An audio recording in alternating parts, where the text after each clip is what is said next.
see what everyone else says.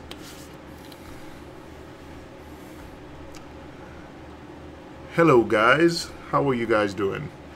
Let me know if you guys can hear me on the chat. You guys can hear me? Oh man, Dave, Mage, don't start, Mage, don't start. I got Dave's nanotanks here with me. Just guys in the chat, just let me know if you guys can see me. I got my camera off, so you can't see me. Yeah, no. I have nothing to present. You can look at my ugly face on Saturdays. All right. Hey everyone. Hey Carlos. Can you guys see me on YouTube? Can you guys see and hear us? I can see you, but I have the audio down. It says audio, video, good. It says audio, but half the screen is chat. All right. Yeah. So your little postage stamp, and then there's a live screen behind, or Google Hangouts is below you, and another small postage stamp, and then you got this huge chat, which everybody on YouTube can see the huge chat already. All right. All right, guys. So I'm gonna slide that over. The power of, and then Dave, you could stay small, and then let me just make me huge. Whoop whoop. And then we'll figure out the rest later. There you go. I'll change it up if we need to present anyone. There you go. That's the power of magic. Is that a little bit better? There's a delay, so I see it happening. Is that better? I hope that's better. Whoop whoop. Is the chat for you? It's the chat's for, you know what? The chat is for everyone. All right, it just seems redundant. You know what? You're absolutely right. And you know what, Dave? Can you look at YouTube? Because there's two huge chats now and a little picture of you. All right. All right. So let's see. I don't know. Maybe it portrays different on the phone. How is? Or if you were on Facebook at the same time and you were sharing their chat, that's another thing. All right. So I don't understand it. I don't understand it either. But guess what? You know how, like, yesterday we were on the Seahorse Whisperer channel. You know what? I'm going to keep it like that for now. And then I'm going to design something next week.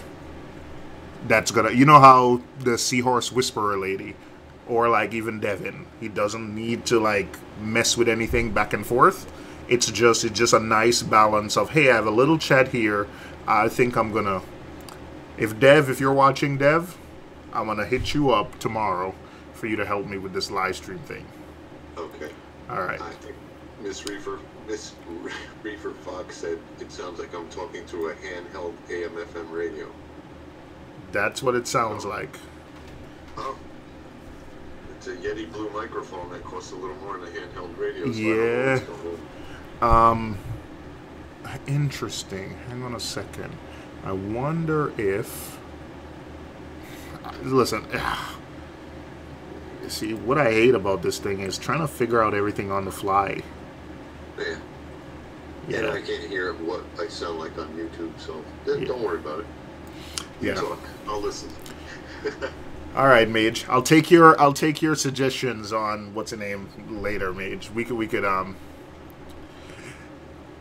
I think it's because as audio going to the stereo output. Actually not. I actually have like a pretty nice microphone thingy, I hope. And I think maybe I got a bunch, like maybe I think what's happening is the audio that's coming in is probably because it's coming from the audio you're getting is probably from the computer instead of. And there is Grant Oster trolling me again. All right. First things first. Hey, Dave, I saw a thing from... when I signed into my YouTube account today, I just got a message that says, hey, you know, between today and tomorrow, you may see a noticeable decrease in your subscriber count as we remove spam from your channel. you will see an alert in your YouTube studio if impacted. So I don't know if that's gonna impact us, but it says, you know, hey, if you're the person who you have a lot of followers and their accounts were closed, or you have a lot of spam, such as if you purchased through a third-party service and whatnot, you're gonna see your. That'll be interesting. I know you would find that a little bit funny. So we'll see how that we'll see how that affects subscriber counts. I've actually gone around today and like made like a little spreadsheet of some accounts that I follow. So I guess today is what, Thursday, and tomorrow Friday. So I guess Saturday and Sunday I'll go back and just compare those numbers to, you know, what I took, and see if I've told Billy about that one because he follows a few accounts too. Yeah, so I'll let you know. Hey, Miss Fox is saying plug your speakers in. I tried. I don't know if my headphone. I tried plugging my headphone in, and nothing was happening. No magic was happening.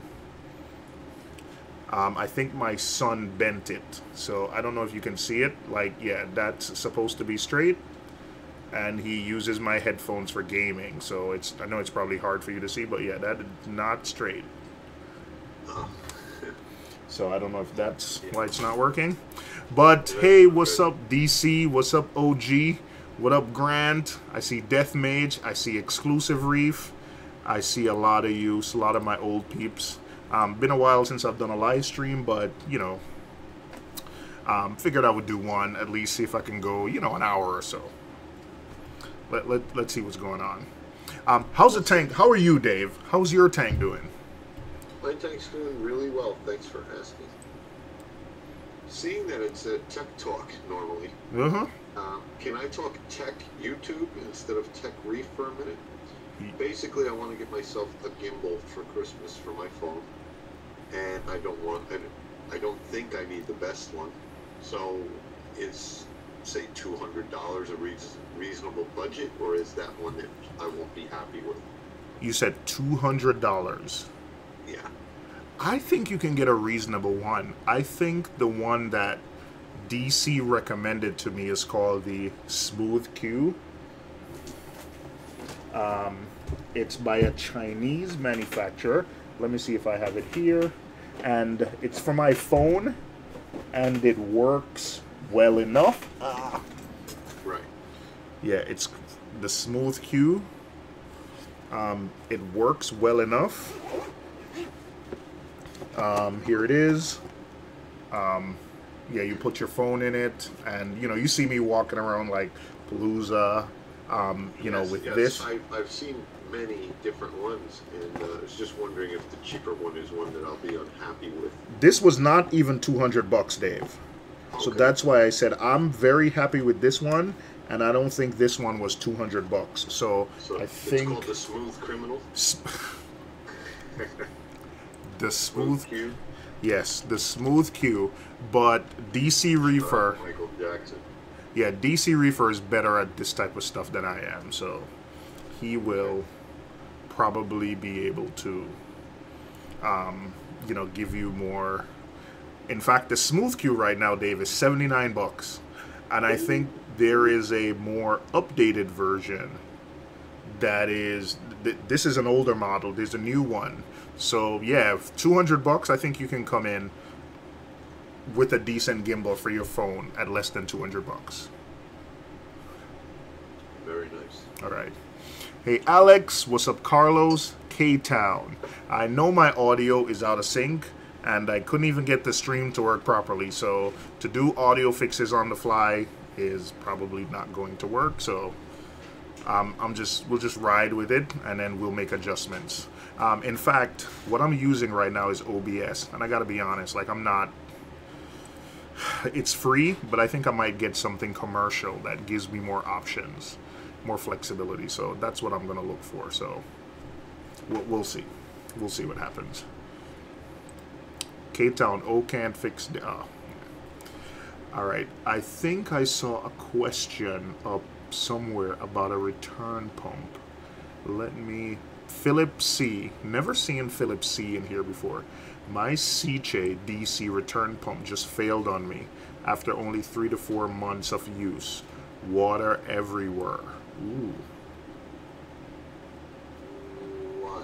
Yeah, There'll be water everywhere. that's what I think I'm a little confused about. Sounds like it's back siphoned. But even if it back siphoned, why would water end up everywhere? Overflowed the sump because it was a siphon, because the nozzle was deep in the water and there was no one-way valve and no siphon break. I'm guessing, of course. Okay. Or okay, and I also made the mistake when I first set up a sump is I filled it enough where when you turned off the return pump, it didn't, there wasn't enough room. It sounds silly now. And sometimes, we'll say this. Sometimes, we'll say this to people, and they're like, "Why are you saying that? It's so simple." But the reason I know is because I made the mistake when I first set up a sump. Didn't realize that, once I turned the return pump on, I just kept pouring water in to keep it at whatever level I wanted, and yeah, it didn't account for when the pump would need to be turned off. Philip, yeah, I believe the review of the CJ pump. Oh. Yeah, well, you know what? From what I've seen, CJ pumps are decent. I don't know about CJ DC, but from what I've heard, the CJ pumps are okay. I've never had an issue. In fact, every time I've used a CJ pump in a skimmer, it's been pretty darn good. So it could be, you got a dud. Sorry about that. I don't know who supports CJ in the US, but the thing that I'm a little confused about is that you said you ended up with water on the floor, which if a return pump fails, you shouldn't end up with water on the floor. Right, it should be the same as power out. Yeah. Same as a blackout. Deathmage says, how can I remove subs from my channel?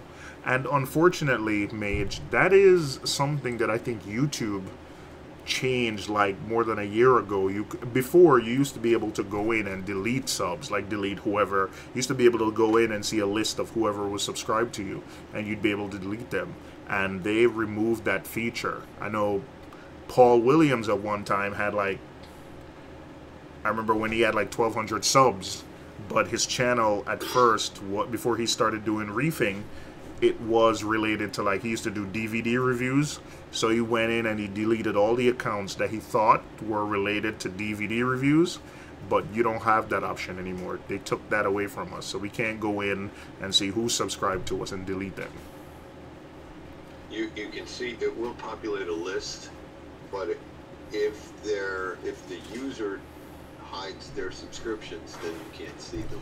Ooh, you can see. Didn't even know you can see who subscribed to you. Yeah, it's in your Creator Studio under Channel and then Subscribers, I believe. First go to Channel, it'll have comments and a few other things. Oh, right. All right. I'm looking now because I want to check my sub counter. See if I lost 100 that I bought. No, I didn't buy any. I'm just kidding. While Dave looks, Exclusive is saying, "What's up, man? How's the tank? Any upgrades in the near future?" Tank is looking good. No upgrades in the near future. I'm gonna stand pat.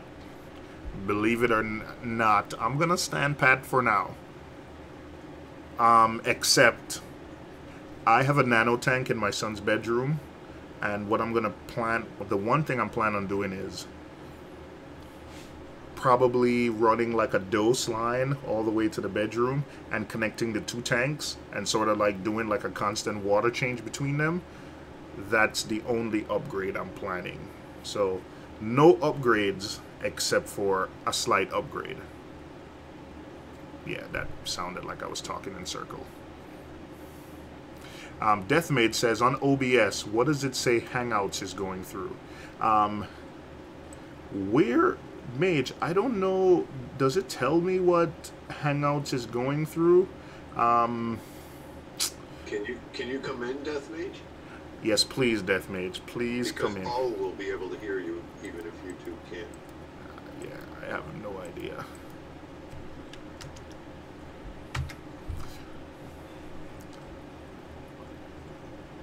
So yeah, it's under community and it's subscribers, but you can't delete subscribers. You can't delete subscribers anymore. I know for a fact that you can't delete subscribers anymore. Right, and it only shows the subscribers who share their subscription publicly.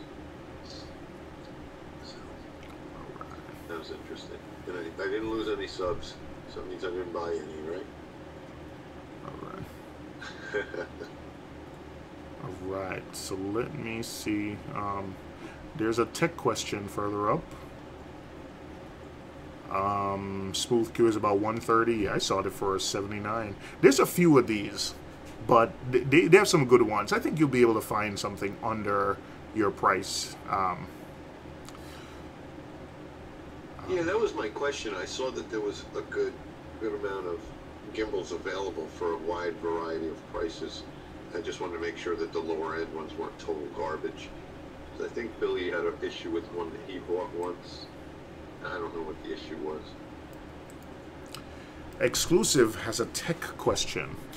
Do you or anyone knows when the Inkbird heater controller alert goes off, how do you reset it without having to unplug it?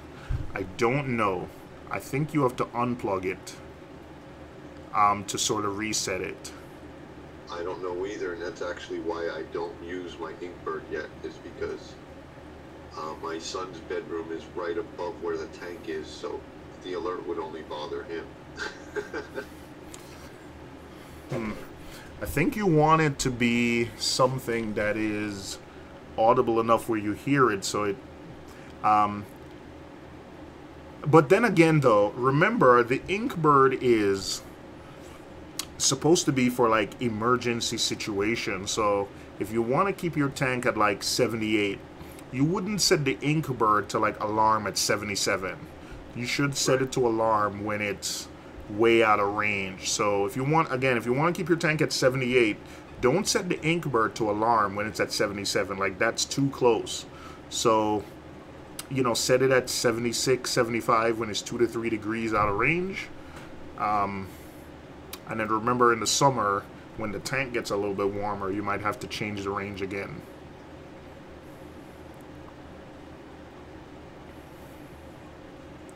And Diacanthus is giving exclusive some more, you know, the audio shuts off after you hit the set. The alarm flashing would turn off when the proper temperature reach. Okay. Tina, hey everyone. Can I ask for prayers tonight for Marky? He has been admitted to the hospital with aspiration pneumonia. He's not well at all. I'm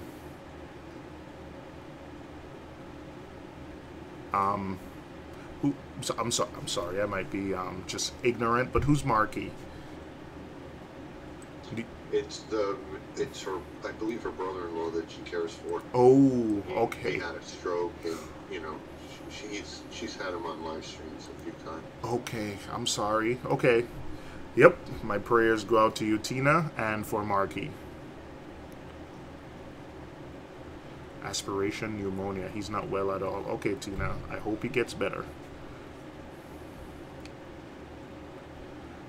Death Mage is saying, I think any pump can have issues. Sometimes you just get a bag egg. I agree. I think one out of, you know, if I get one pump and it doesn't work well. Alright, let me see if am I missing any questions. Someone said they miss us all. I miss you all too. Prayers from Scotland. Everyone is sending Tina their prayers, and good to know. Deathmage says she can see the subs. Sorry, Deathmage, you can't remove subs. They're there forever. They are. I think even if you block them, they can still be subscribed. They just can't comment on yes. videos. Yeah. Which is odd. It's probably why I get that one thumbs down within an hour of every upload, because he's still subscribed.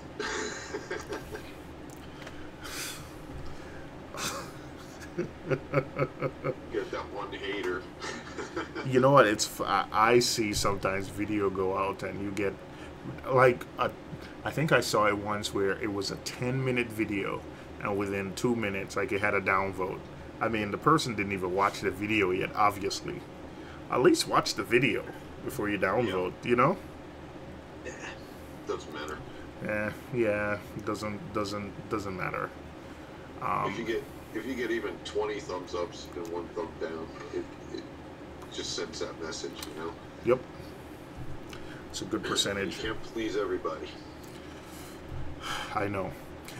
What? Hey, DC, man. DC. Are you going to bring Reef Church back, DC? Are you going to bring Reef Church back, DC?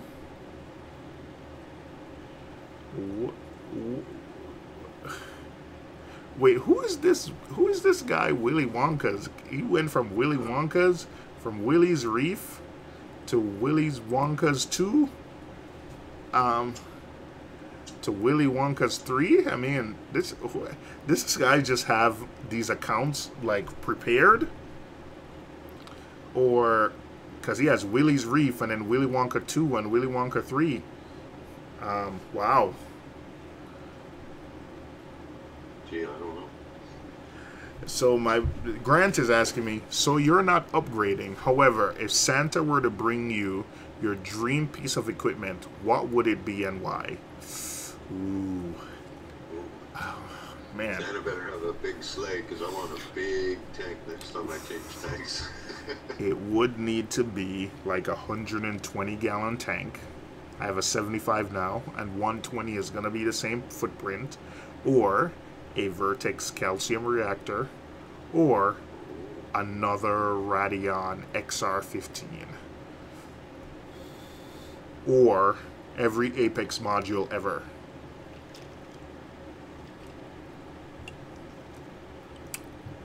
But I think, ooh, Dave, I think a 120, because it's still a 4-foot footprint. It can still fit where I am, right here, and it's not that much bigger. Front to back and a little more height, definitely.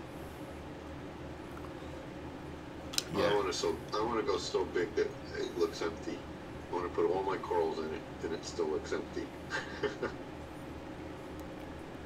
And I would aquascape everything again, not make the aquascape rock too high. Wait, but hey, Grant, if Santa's sending me something in the mail, man, like, let me know. Let me know. If Santa's sending me something in the mail, you know, let me know.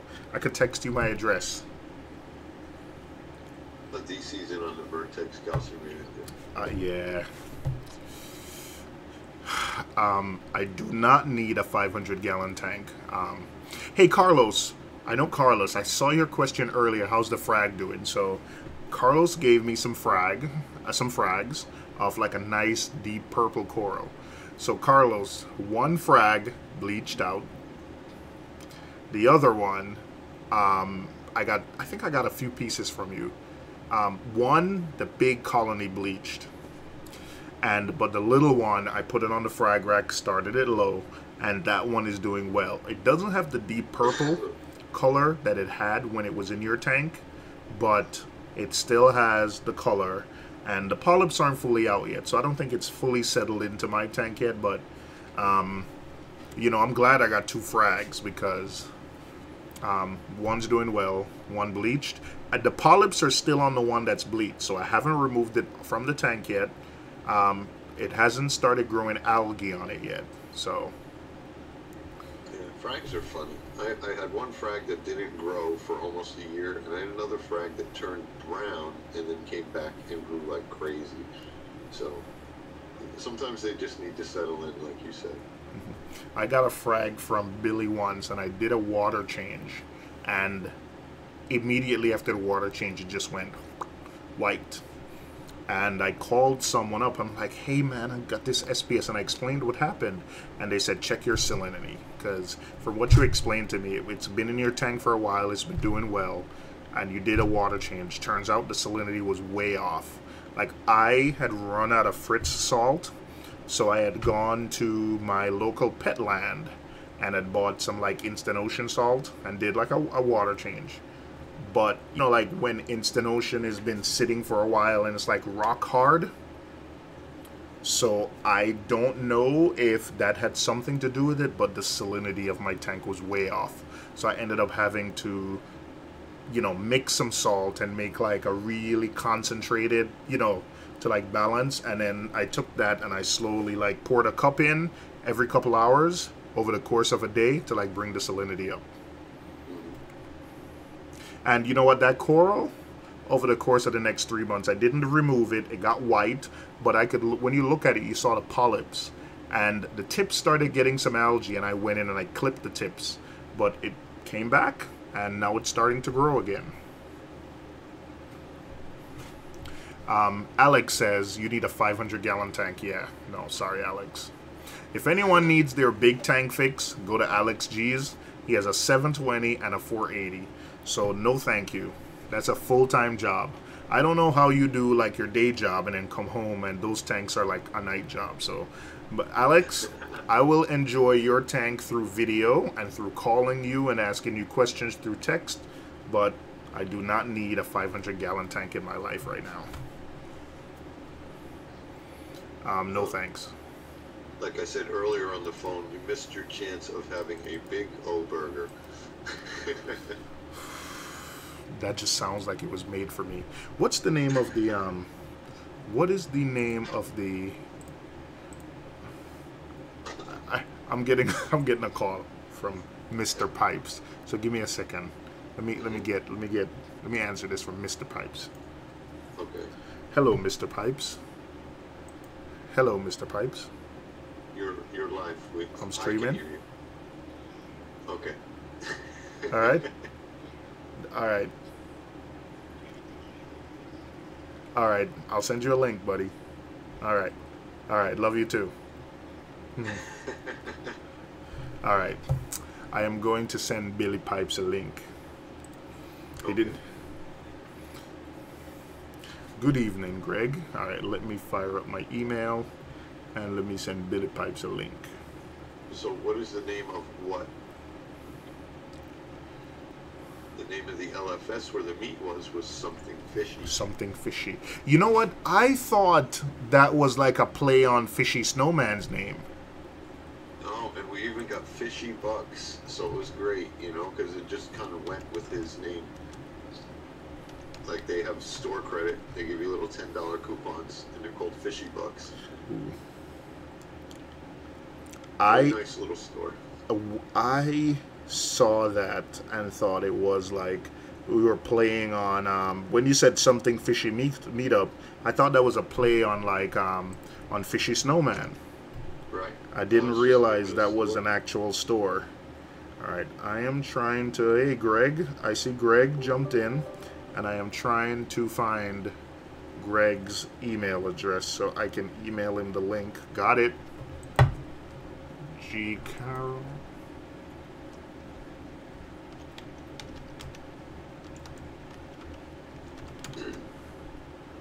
All right, Billy, you got the link. Greg, you got the link. Let me make sure I got that right. All right, sent. If anyone has, you know, Greg's been hanging out recently, Yeah. but Greg is periodically starting to make videos now of his tank. And he made a video of his A-cans. I mean, Billy, like, Greg is coming for you in terms of being the A-can. He has these nice A-cans at the front of his tank. And even, you know, BRS live stream today, and even Ryan from BRS was just talking about Greg's, like, you know, juicy A-cans. And my gosh, like, one thing I realized is the amount of flow, like for a nano tank, I don't remember what size tank Greg has. It's like it's a smaller innovative marine, but the amount of flow he had in that tank just led me to like upgrade. I got one of the little Tunzi controllable pumps that he's running. I think the 6045, I forgot, but I got the controllable one. But I kind of up the flow in my nano. Like I have like a little storm going on in there now. And I have to say my A-cans have opened a little bit.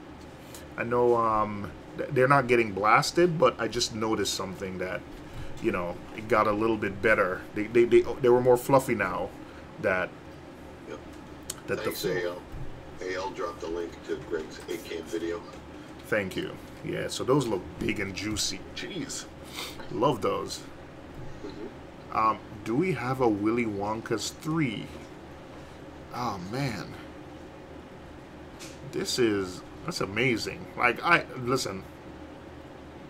I have to commend someone. It's not easy.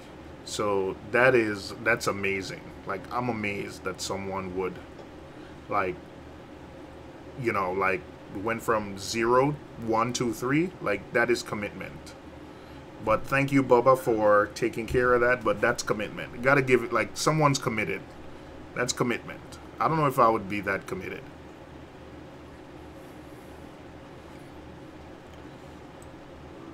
I don't know. Hey, and also, I don't know if it's public or anything, but DC, I think DC's getting a new tank. DC, was it supposed to be private? Well, no, you put it on a public chat, so it can't be private if you got it in a public chat. He said he was getting a new tank right yes. in your chat. Oh, okay. Give any details, but he did say it right in his Well, chat. I'm giving the details because he put it in GroupMe, so it can't be private if it's in GroupMe. So he is getting a nice, innovative marine tank, and I think the dimensions are deep. Hey, thank you, Chris Fishroom. Thank you for that super chat.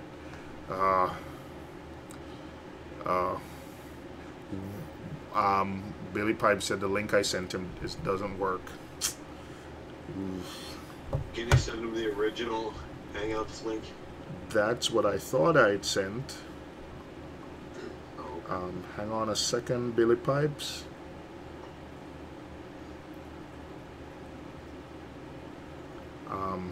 Thank you, Chris. Thank you, Chris. I really appreciate that. Copy. Let me text it to Billy and see if it works.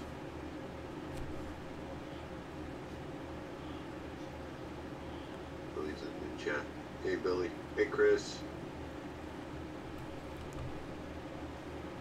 All right. Also, I think when you put the link, sometimes you have to do like the whole copy thing, right? That one works. Thank you again, Chris Fishroom.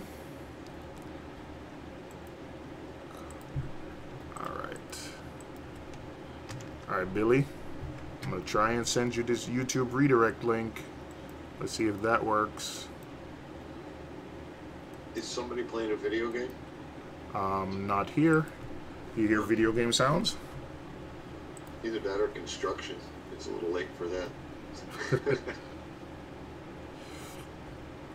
All right. I lost my train of thought. I forgot what I was saying. But that happens a lot. I'm getting old.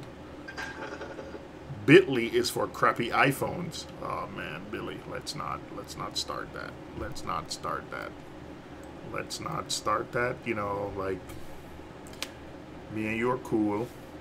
I love you like a brother, but we can't have this iPhone versus Android thing. It's gonna get ugly. It's going to get ugly. All right, Billy, I just sent you another link. It's like apples and oranges. It is like apples and androids. It's like apples and androids. That's what it is. Yep. February 2019, innovative marine 150-gallon, 48 by 36 by 20 with APS stand and a 15 ATO reservoir. Ooh, yes. Thank you, DC. Whoop whoop. Look at the dimensions of that tank, Dave. That's a 4 foot long by 3 foot deep. Like 20 inches high. That's beautiful. That I saw. You know what? When I went to Worldwide Corals and saw Casper's tank, which I think is 38 or 40 inches deep, I got enamored with like deep tanks. There's something about the depth that the fish aren't only swimming from left to right. They go back to front. It is I'm surprised that tank is only 150 gallons though, at 48 by 36. But that tank, I love that. That's almost like a cube. Yeah, no, that's a great layout. That's a lot of real estate for coral. Yeah. Now DC, what are you gonna light that with? And by the way, I think DC also posted the price, which I don't know again if DC wants to say the price, but I think like I was specking it out versus what I paid for the Red Sea Reefer, and I wouldn't say it wasn't that bad.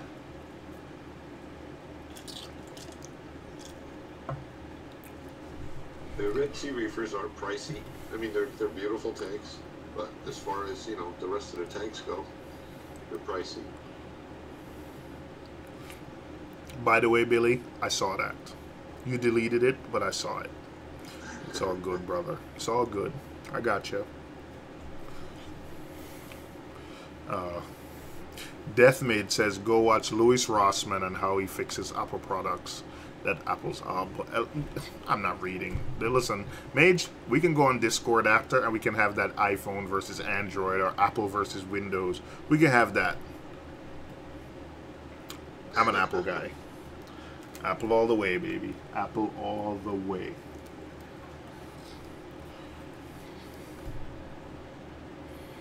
Yeah, DC, congrats on the new system. I'm really excited about that new system. I like the dimensions. I like deep tanks. So 36 inches, you're going to be able to aquascape, see the fish swim front to back. I love it. Love it, love it, love it. Love it, love it, love it. Aquatic Life Hybrid 48-inch with Radions. What do you have? XR30s or XR15s?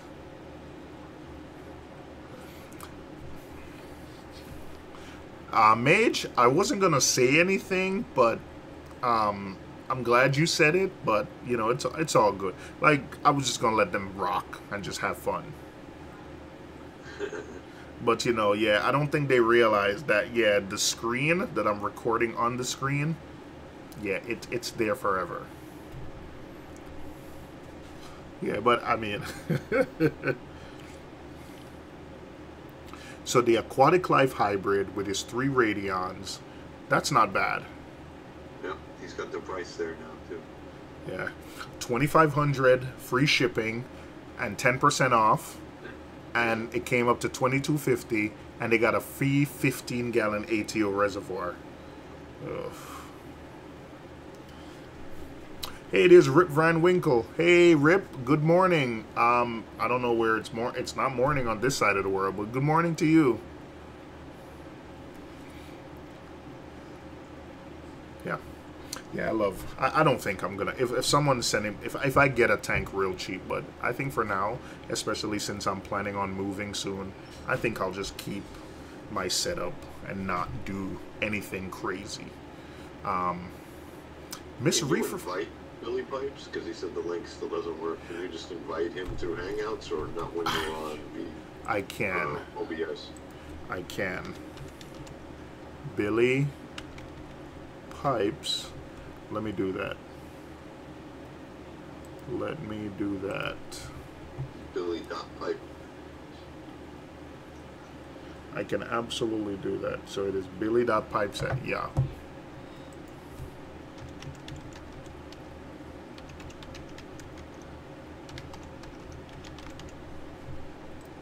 Yep. Sent you an invite, Billy. Invitation, sent Billy an invite. Let's see if you can get in through that. He says I'll be back in a bit, so now I don't know what that means. Fishy right. Snowman, what's up? What up, Fishy? Miss Reefer Fox, thank you for that super chat. Death Mage, Reefing with O, can you put big fish in that new tank? Are you talking about my little tank here? Or the bigger tank I'm possibly talking about getting? I mean, I'll put kind of limitations, you know, some yeah. Especially big fish that like to swim, like your bigger tanks. They're not going to be happy in 4 feet of tank. Yeah, I wouldn't put a Nassau tang in.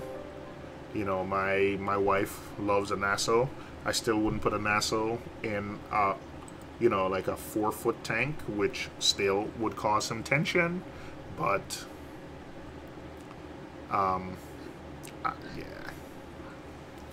yeah. Yeah, Aquatic Life 48 inch. I think if you had, he said he has XR 15s. See, the thing about Casper's tank at Worldwide Corals, they have XR 15s, but they have one in the front and one in the back. And I don't know, DC, if an XR 15 by itself is going to be able to cover like 36 inches. Like, that's a big ask. Although he said he has T5s, right? Yeah. Yeah, So and you're going to... 2 in the front, 2 in the back. Yeah, and you're going to have to... Yeah, that's... 36 inches. Okay. That's going to be interesting. I think you're going to have to be real solid with the coral placement. DC said he wants a purple tang and a powder blue. Powder blue gets big, but 150, I don't know. I have no problem rehoming fish. I know people, you know, I have enough friends. We got Dave, we got Billy, we got people with bigger tanks. Like, I have no issues buying a fish now because I know between all the people we know, I got Producer Reef. We got a bunch of people on here that live in Long Island that have huge tanks. And we've done this, like, you know, a lot of times in the last year where I have a fish and I'm like, hey, I have a fox face, I have a purple tang, I have a Nassau tang. I do that. Bring me some frags. I've done that a lot of times. So, oh, wait, speaking of which, there he is. Like, I said Producer Reef. I didn't even realize, man, that he was actually here. But Yep. that's, yeah. So, yeah, there's enough people around here with big enough tanks where, you know, we can always, like, work something out. So, I'd get a fish, and if I think he's getting too big, then I, you know, rehome in. Greg said he got an error. All right, guys, give me a sec. Let me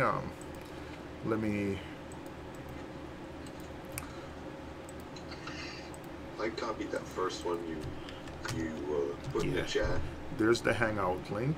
and then I just pasted it. I didn't click on it to comment. I pasted it in the browser, and it brought me to Google Hangouts. All right, I am going to resend Greg and Billy new links. All right, so there you go. That's that link. That's the original YouTube link. And then let us see here. Let me copy link address and get the YouTube redirect link. And I sent both of those. Now let me just try, for my own edification, just try clicking on one of those links and see if it works for me.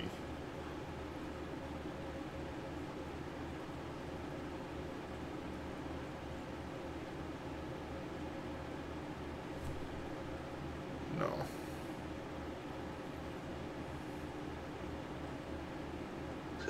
Hey, click clack. Yeah, we wants to know if I'm at your house. Must sound like I'm in the background. Yeah, I'm hanging out with the kids playing video games.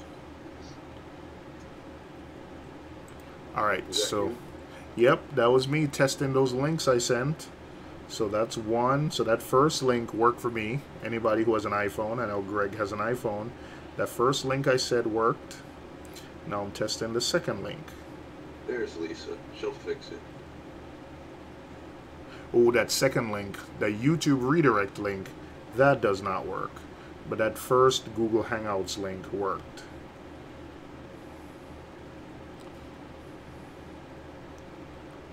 And that's the guys who I emailed the link. So, oh, there you go. Well, thanks, Lisa. Let me also email this bit. Let me try this Bitly link. I should really be better at this. Heyo. Oh, it worked. Yes, the first one on the email that you sent worked. Ah, yes. Sent two on that last email. First one worked. All right. So you hear that, Billy Pipes? The first one on that last email, that one worked. Boom. Phone or laptop, Greg? Oh no, it worked for an iPhone. Okay. Let's be specific so that when Billy can't get in, Mhm. knows why. Mm-hmm. He's got the wrong phone. Oh, there. Oh, there he is. Uh-oh. I know if I throw my phone at the wall, it won't break, and if it does, it's free replacement. That's all I'm saying. What does that mean? And every purchase comes with a free check valve. I wasn't even gonna mention check valve. Hey. But I figured that topic would come up tonight since the title wasn't Tech Talk. Right? Yeah. I figured things like we're gonna talk about T5 and, Nope. and check valves. I've pounded it enough. I'm just gonna let it go. That's not somebody who's like, I think everywhere I've seen Billy on the internet, like I was watching Greg's video and I saw like some comment with check valves. I'm like, where's this going? I was expecting it to come up in the VRS video today. Hey, someone is saying the audio is off. Can you guys not hear us? I could barely hear Dave. All right. I don't know about. I can hear fine. Yeah, we can all hear in here, but I think everybody except O sounds real bad on YouTube. All right. Yeah. So that's what I wanted to know. Are you guys having trouble hearing Billy and Greg as well, or was it just me? So I didn't have anybody else to compare when it was just you in there. Yeah, nobody can compare to me. That's it. No one can compare. I know, Dave, you are louder here in the Hangouts than you were. Yeah. Yeah, I think it's just the way O has it set up, and we've got to tweak it for next week. all right, let me see. Let me do something. All right, I'm doing some tweaking, so some stuff might move around a little bit. You got rid All of that chat. Oh, there it's back. No, I am messing around with some stuff. Audio output capture. I think I wasn't capturing the desktop audio properly. I hope Hogan it's. said Dave sounds like he's in the bathroom at O's house. All right, is that better? You got any toilet paper? Is that better? Can you hear me now? Can you guys hear everyone now? Can you hear me? Yeah? Well, I turned you up in Hangouts. I maxed everything. Oh, they want to hear us right now. Hold on. Just saying. Oh, let me go. Hear me? Checking. let me- 1 and 2 and 3. We can always hear Reef with O. Hey, hang on a second. I'm gonna go check my check valve. All right? Rip says it's good now. Dave is louder. Yeah. Okay, perfect. No, we got a couple no's. Oh well. I want to do my Adam Sandler and say, well, I have a microphone and I can say whatever I want. In high football rules. DC says he's inviting all of us to DC with free barbecue when the new tank is set up. So I'll take that, DC. He wants movers. Oh yeah. Oh, No. It's when the tank is set up, not when it comes time to set the tank up. So we're having a barbecue in DC this year? Yeah. Okay. Do they know how to barbecue in DC? I don't shut damn. Let me tell you something, yo, Greg. Fired. Oh my gosh. I mean, Greg is. But he's not here to defend himself. Oh my gosh, that is brutal, man. And he can say whatever he wants because I can't see it in the chat. Oh man. I'll read it to you, Greg. Okay. They're saying it's low again, O. Whatever you did worked, and then whatever you did after that didn't work. I didn't do anything, buddy. Oh well. That's what you get for trying to be tech savvy. I know. That's it. All right, I know. All right, let me know if this is good. It's only That made me. You louder. Is this good? Can you hear me now? This is me right up on the microphone like crazy, and it hurts my ear. It hurts. I have a horn in my mouth.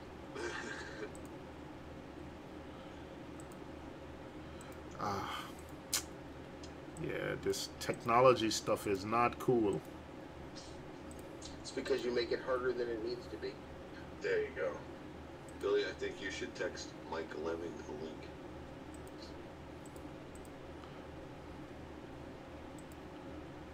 I don't know how, because I did it with the Google Hangouts. Gotcha. That's how I got in. I don't know how to resend that. I got you. Okay. Mike Lemming wants a link. No. Oh, somebody said when Dave had his voice on the link, I think it was working. I don't know what that means. Okay. All right, I'll just get it right up. Dave just broke my ears. Yeah, okay. All right, everyone just scream. No. Yay. All right, just deal with it. How about if O just talks softer, and they can probably hear us all. Oh, go in your bathroom and do the stream from there. Okay. They won't even say. Yeah, because they'll be in there with you, Dave. Right. No, that's creepy. All right, let me back up. Is this better, guys? No, you're not too loud on the stream. It's just that we are not loud enough. Got it. But if he was quiet, then everybody could turn their volume up and deal with it. So, Billy, Yo. do you still have that gimbal that you had when we went to Ultimate Coral that you said didn't work? Nope. It worked. I just didn't like it. I got you. Okay. No, Which one was it? The Smooth Q. Okay. No. It worked really well. It never flopped over. I mean, I used it for like 4 days straight. Never even recharged it. Okay. Cool. Yeah, but I never used it because I always think I'm gonna do a video, and then I end up not. So I carry this thing around the whole time. So I just use the tripod now. I wanted to get one for Reef but every time I think about getting one, it's like I don't have enough time to get it shipped to me. And I don't need it any other time, so. Right. No, I'm gonna pick one up because just that quick little live stream I did from Something Fishy, it was horrible, because I'm not used to the phone. Plus, my wrist has been bothering me, so I think that would cure it. If you get the Smooth Q too, it does have the threads at the bottom, so you can screw it into a tripod if you want. So so if you have a tripod hooked up to it while you're walking around, which is, you would think it would be a pain, but it's easy because when you want to just use two hands, you just put it on the floor real quick. Gotcha. Yep. How's the DJI? I never used that. I don't know. Okay. But I saw they were about $100 now, so. The Smooth Qs? Yeah. Well, it's the Smooth 3 that I saw. When I put in Smooth Cube, or was it Q? Just the letter Q? Just letter Q, yeah. Oh, okay. I put smooth Cube and weird stuff came up. So it's cool, and you can charge your phone you can plug your phone into the device, and it'll charge your phone.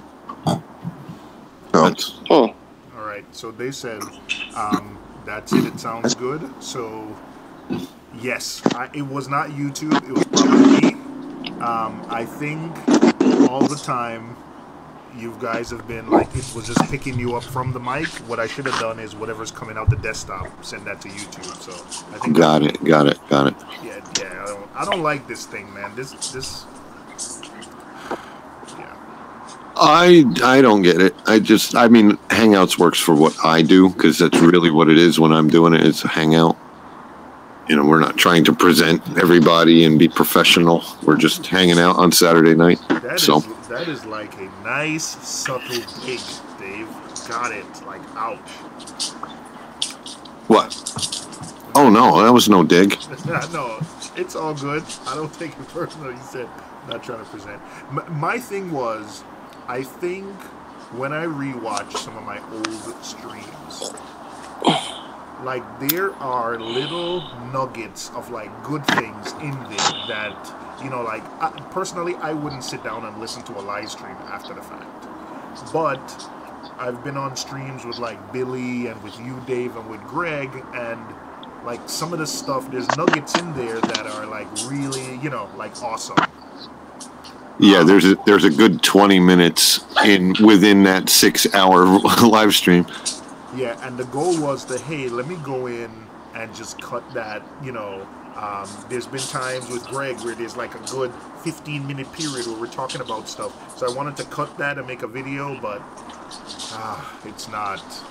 I've tried about 6 different programs, and the one thing I'm having trouble with that they all struggle with is, hey, if I want to do Hangouts, how do I like take whatever we're doing with Hangouts now and put it on the screen? And most other programs do Skype and so awesome, but I would hate to, if you guys want to join, then you have to get Skype. So that's why I'm kind of going through this growing pains. The other ones are so clean, they work so well, but they would require the other participants to use Skype. But Dave, if you're going to ask the Seahorse Whisperer what she uses, I'd be very, interested. She told me it's called Stream something, and it's from OBS, but she pays for it, and it allows her to stream simultaneously on Google, YouTube, and Facebook. All right. I don't know if you know it, and you can get the exact name. I would love to have it. Well, sounds like it's getting complicated. All right. You know what? Let's get back to simple. Billy loves simple. That's why I want to say it's called StreamNet, but that's probably wrong. And she kept asking me questions about it last night, and I said I just use Hangouts. Oh, I see. Gotcha. But she is going to reach out to you, so make sure that's one of the questions you ask her. But she says it's got a fee. I don't know if it's a one-time fee. She says she pays for it, and because she used the word pays, it sounds like it's a monthly thing. No monthly thing. So you're getting a couple of suggestions with the, I think someone said the Osmo 2, and a few other. But I think, Dave, for that price range you said, there's a couple of options. Like even when I bought mine and I got it, I've had mine for 2 years now. So when I got it when DC recommended it to me, and it was still like the top of the line model, it wasn't $200. Right, and that might be what people are missing out, is that I said I wanted to keep the budget around under 200. Yeah. I think the Osmo 2 is definitely that's the DJI. Yeah. And I mean I have a friend that has one. He freaking loves it. And I think that's what Rico has, because he suggested that I get that one a long time ago. Right. Isn't the Osmo 2 the thing with the camera and stuff built in? No. Okay. No, it's just a gimbal for your cell phone. And what was Budget Reefing using, or was it just a big boom mic that he had on his phone? Yeah, it was just a fancy looking mic. Okay. Yep. Because he took nice video of the meetup.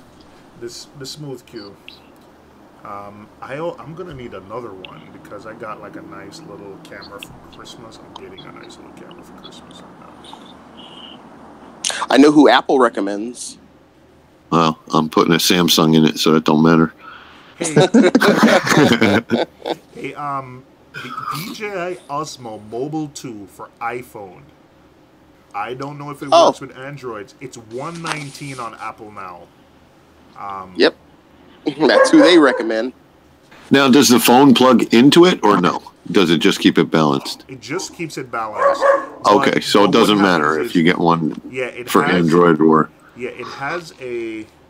I know mine has a charging port that you can plug any USB device in and charge it. And I think the Osmo 2 has something on the back. So, like Billy was saying, like he used it for 3 days and he didn't have to charge it. Like if your Osmo, I know with the Smooth Q and the other gimbals do it, if your gimbal is fully charged and your phone is running out of juice, you can use some of the gimbal's charge to charge the phone. Right. You can do that with my Aptasia laser too. It has a USB out. But I don't think they want me walking around Reefapalooza with my Aptasia laser. Dude, go to Five Below.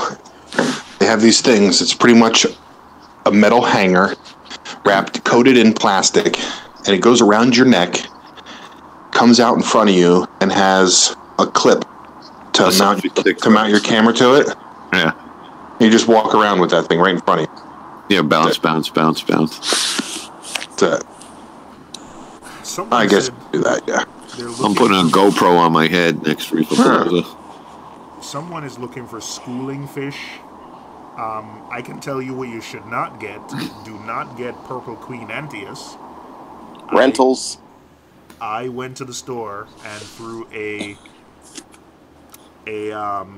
impulse purchase got 3 purple queen Anthias, and I am having a hard time getting them to eat anything but what is it? Cyclops, frozen Cyclops. Wow. I should have known better. So yes, there's a lot of schooling fish, and some of the suggestions you got, they're awesome.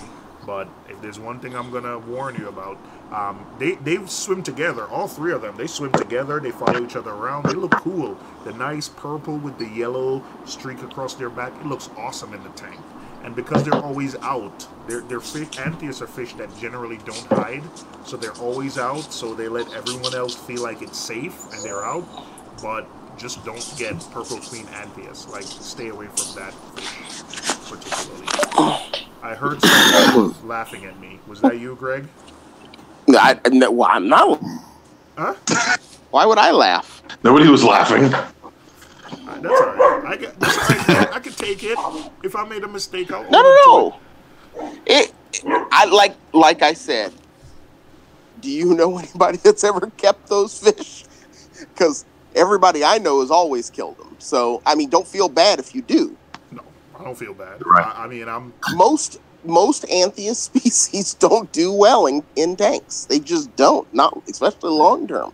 If it's not an eating problem, it's a problem that they slowly pick each other off over time. Yeah. I had a group of small lyre tail. Mm-hmm. The tank had flukes. I don't know how flukes got into the tank, and those are the only fish it affected.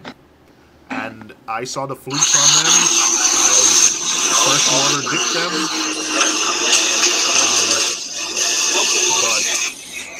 But the thing about Anthias is you have to feed them like a few times a day because they're always out.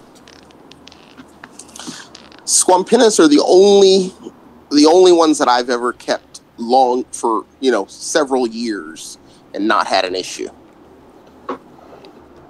I've had Evans Eye, I've had Bartlett's. All of them seem to slowly pick each other off over time. Lyre tail are Squampinis. I thought I said Bartlett's. Bartlett's and Evans Eye. Oh, Bartlett. Yeah, Squampinis are the ones that I've had success with.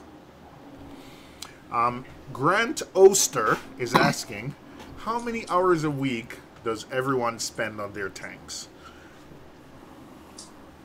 14.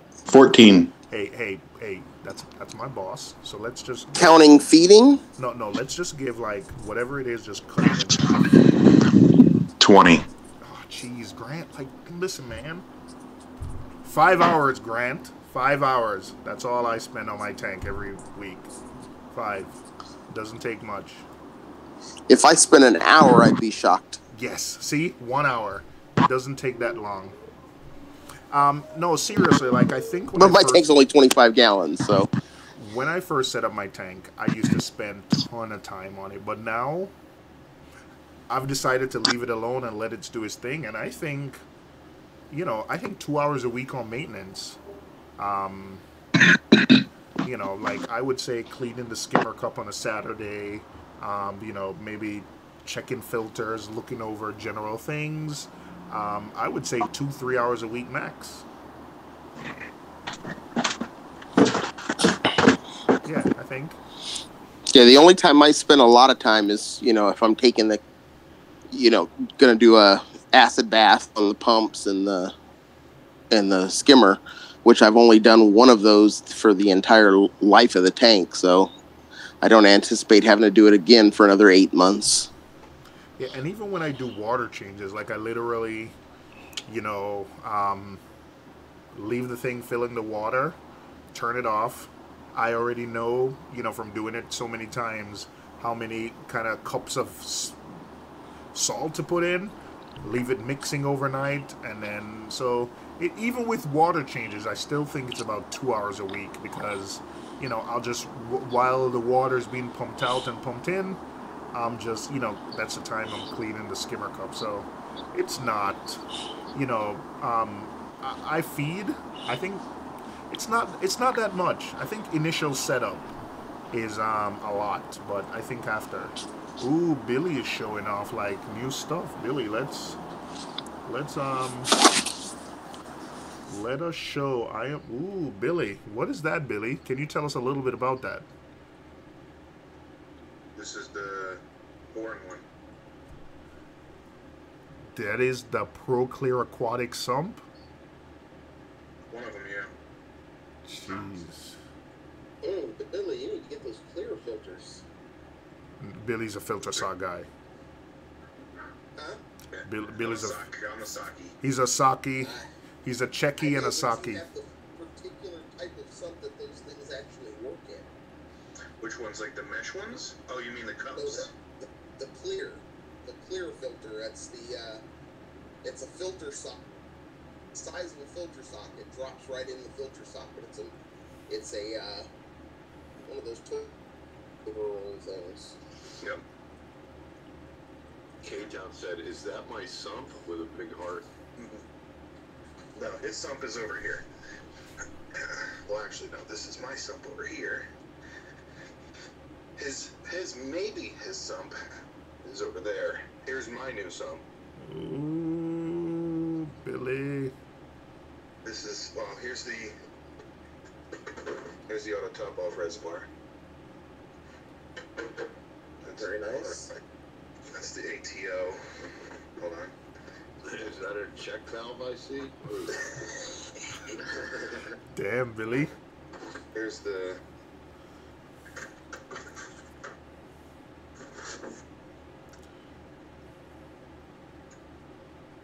this one's gonna be upstairs. Oh, Where's man. the box? What's the Ooh. Boom. It's 45 inches long. He said he had it standing on its end, and he had little Billy standing next to it, trying to reach the top. It was a great picture. And here's the other one. How many of these sumps do you have, Billy?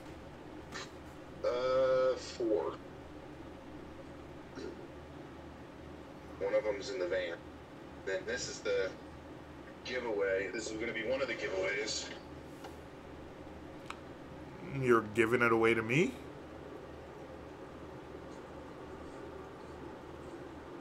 I don't know if K-Town's going to want this, though. It's red, white, blue. You might get, they might deport him. Canada's red, white, and blue, too, also, aren't they? What's that? I say Canada's red and white and blue, right? Just red and white. Just red and white. Oh, so Billy, he's looking at that one, red and white, baby. Yeah.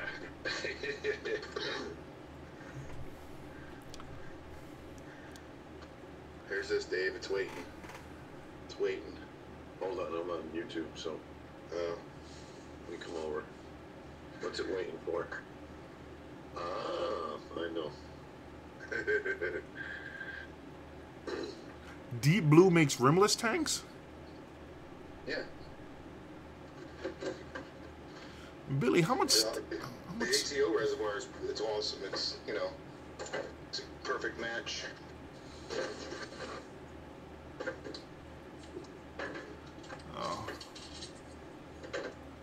Oh, Billy, oh, you're That's pretty. making me jealous right now. I need one of those. The only thing is this one's so big, it won't, I can't put anything, it's, you know, I have 45 and an 1/8 of room under the upstairs tank, and this is 45. Okay, so you're good. Well, that means I gotta put this That money up. down here at my house. Yeah, you know what? I'll take that off your hands for you. You know, if you don't mind. That's it, bro.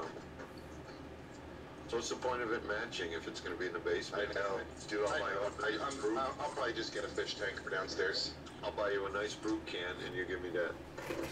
Hey, Billy, I got a nice 3-foot high, all black acrylic ATO reservoir. We can switch. 3 foot high? Yeah, it's 3 foot high, probably about 10 inches. It's like weird dimensions because I needed it to spit specific, but you know we could work something out. Oh, okay. I didn't know that. Oh, you were serious? You were serious about that? Yeah. I'm dead serious. I'm dead serious. Yeah, I had this 40 breeder. Brand new, look, sticker still on it. I had it set up for 2 days under there while I was working on that. And it started leaking. Brand new 40 breeder leaking. Billy, you need to buy a real tank. Oh, Well, this was temporary, dude. This was the... Okay. Yeah. This was under there for a couple days. what do you call a real tank, Greg? Planet Aquarium. One that doesn't have a plastic ring around the top. Oh my God! Oh. You know what it is, Mac? You know how many aquariums are out there? Beautiful.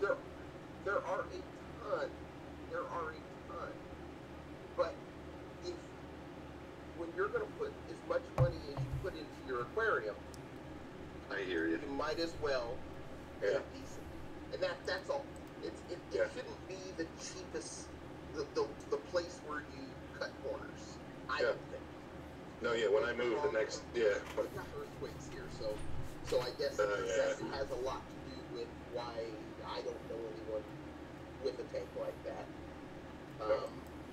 I mean, you know, I think the most off the shelf that people, I mean, we do get some people who get some like Pad Light aquariums or SC aquariums, but most people, you know, the only off the shelf tanks they'll buy are like Red Sea Reefers and stuff like that. Yeah. At least the people that I know. Well, we don't all roll with high rollers like you now. I think That's it's a right. good deal, I'm sure. Hey, the Southern California reef scene, Greg, like it's a different class versus us New Yorkers, you know? Like this is working class over here, you know? No, I just gotta know the right people. Oh. Well, yeah, my next tank is Planet Aquariums. I know that. So, I know this guy, Greg. What do you got? I know this guy, Greg. What can I get? Yeah, I mean, you know, I got Seaside Aquariums out here, so Seaside Aquatics. Seaside Aquatics, oh. That sump looks sweet, Billy. Like, seriously. That looks, I mean, All kinds of nooks and crannies in except for the filter socks, I mean, I would love that. there. There's even a chamber back here where I got Dave Lake. K-Town, are you talking about your Melinda shout-out you're trying to get before me? I'm not even trying, bro. He's putting in serious work for that. Yeah, he is. Billy, did you I'll tell you, Bill. Billy, did you build that skimmer stand or it came with it? No, it's a Corian stand. Oh, jeez. Jeez. And I put a little piece of Corian in here so that I could put my little pinky filter pad thing.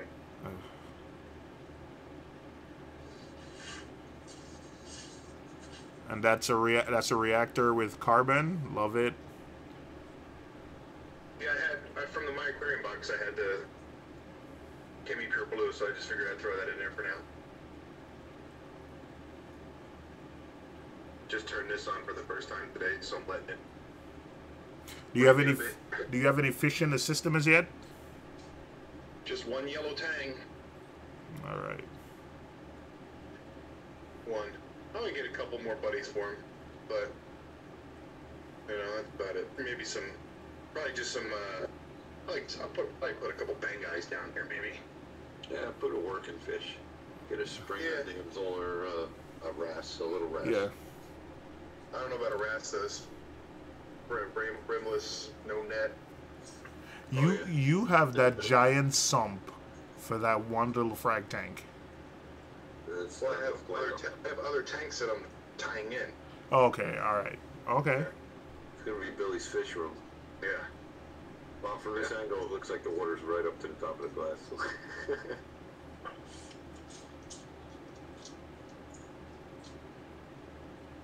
That's pretty. It's working good. The new one upstairs is a little big. It's meant for a 400-gallon system, but it'll work with a 75.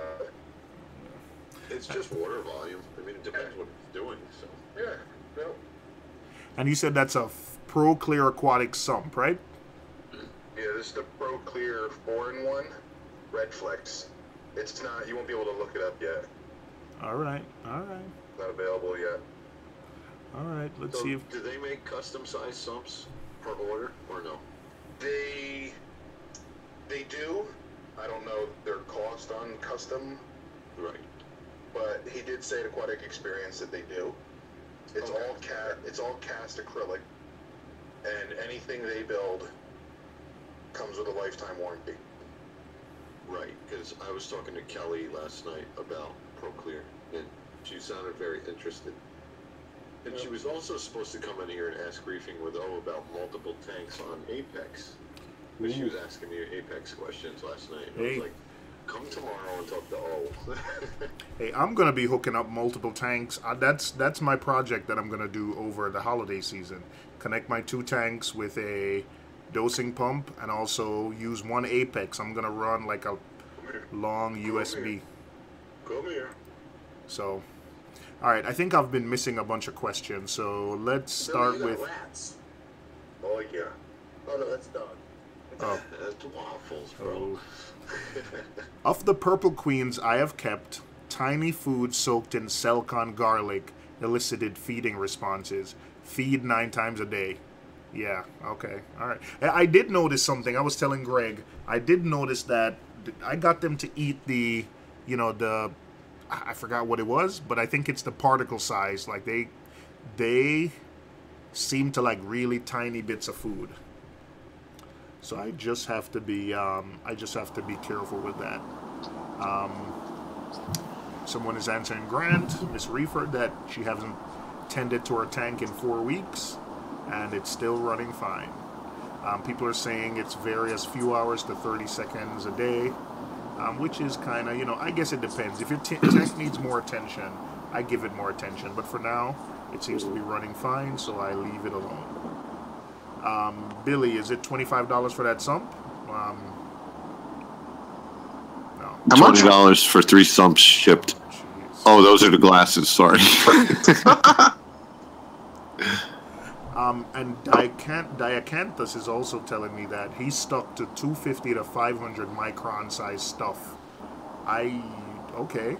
They also don't really chase food either, which I did notice. Like, I guess they are the type of antheas that live in a certain zone.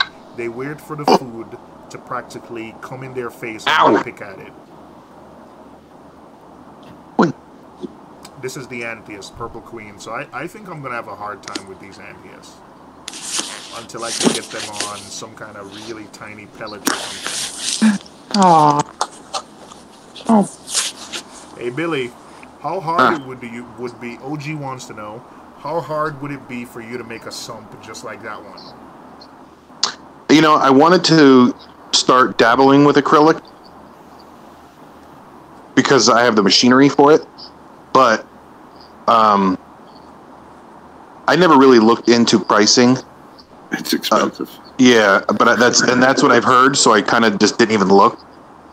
Like I can tinker around with glass and corian and stuff like that because it's cheap and available. But I've never even looked at getting it. Like I'd love to do it though. I would love to. Definitely. Like I'd like to make like a super beefy, 3/8 inch or 1/2 inch thick acrylic sump, like 1/2 inch thick acrylic sump. Yeah, why not? Right? Like Greg said, you're gonna do it. Yep. Bulletproof. Yeah. I take the sump out, power wash it. Like I think Dave said that. Take it out, power wash it once a year. Yep. And then throw it back in there. But if it's like something flimsy and little, and that's why I like these sumps. Like I even called Nick, the owner, and I was like, yeah, I don't know, there's something here. It looked weird. He goes, don't worry about it. Go with water. Lifetime warranty. Well, okay.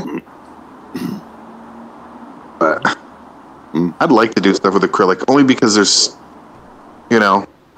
especially with the baffles, making baffles, like, it'd be super quick, like, done. Yeah. Out, Yeah, and then weld on four, no silicone. You don't have to worry about clean silicone lines. You just weld on four together. How come I don't see like people making like the sump that Greg has from Vertex? How come I don't see anyone making these really intricate sumps with like plumbing, like what Greg has? Well, you got to have like a CNC machine like Melev's Reef or something, and you can program it and cut whatever you want out of acrylic. Yep. Yeah, that's. To get the real wild detail, you definitely need that CNC machine. Yep. But I know like I was telling about Advanced Acrylics. They're here locally, and they just barely got a CNC machine after all these years. They've been cutting everything by hand. Mm-hmm.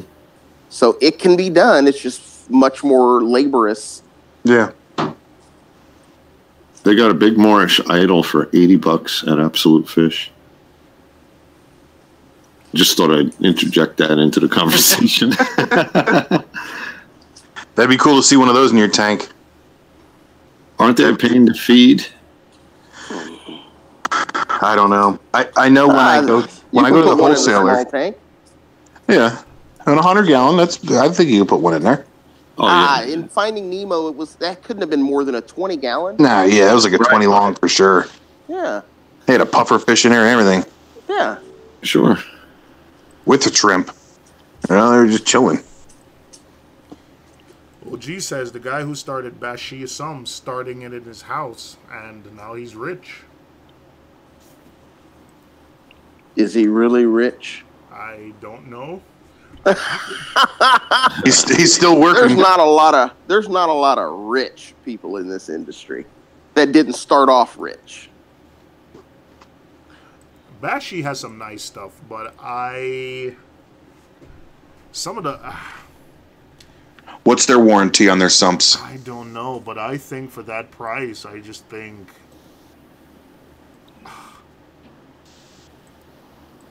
the stuff looks awesome. You know what? I've seen some good Bashi sumps. Some really nice Bashi stuff. Even when we went to the aquatic experience or like Palooza, they have. Oh yeah. It's definitely like, it looks like a Ferrari. You know what I mean? Like you're like, oh, that thing's slick looking. You don't know how well it works, but it looks good. That's for damn sure. It looks good. And I like black sumps because it doesn't show the detritus up as much as when it's white. But the prices, there's a sticker shock with the prices. I don't know if I'm just conditioned when I see like a Royal exclusive sump. I'm like, yeah, I know that's going to be expensive, but when I see like a Bashir sump, I am surprised by the sticker price. Yeah. Yeah. I am really surprised. What is it like?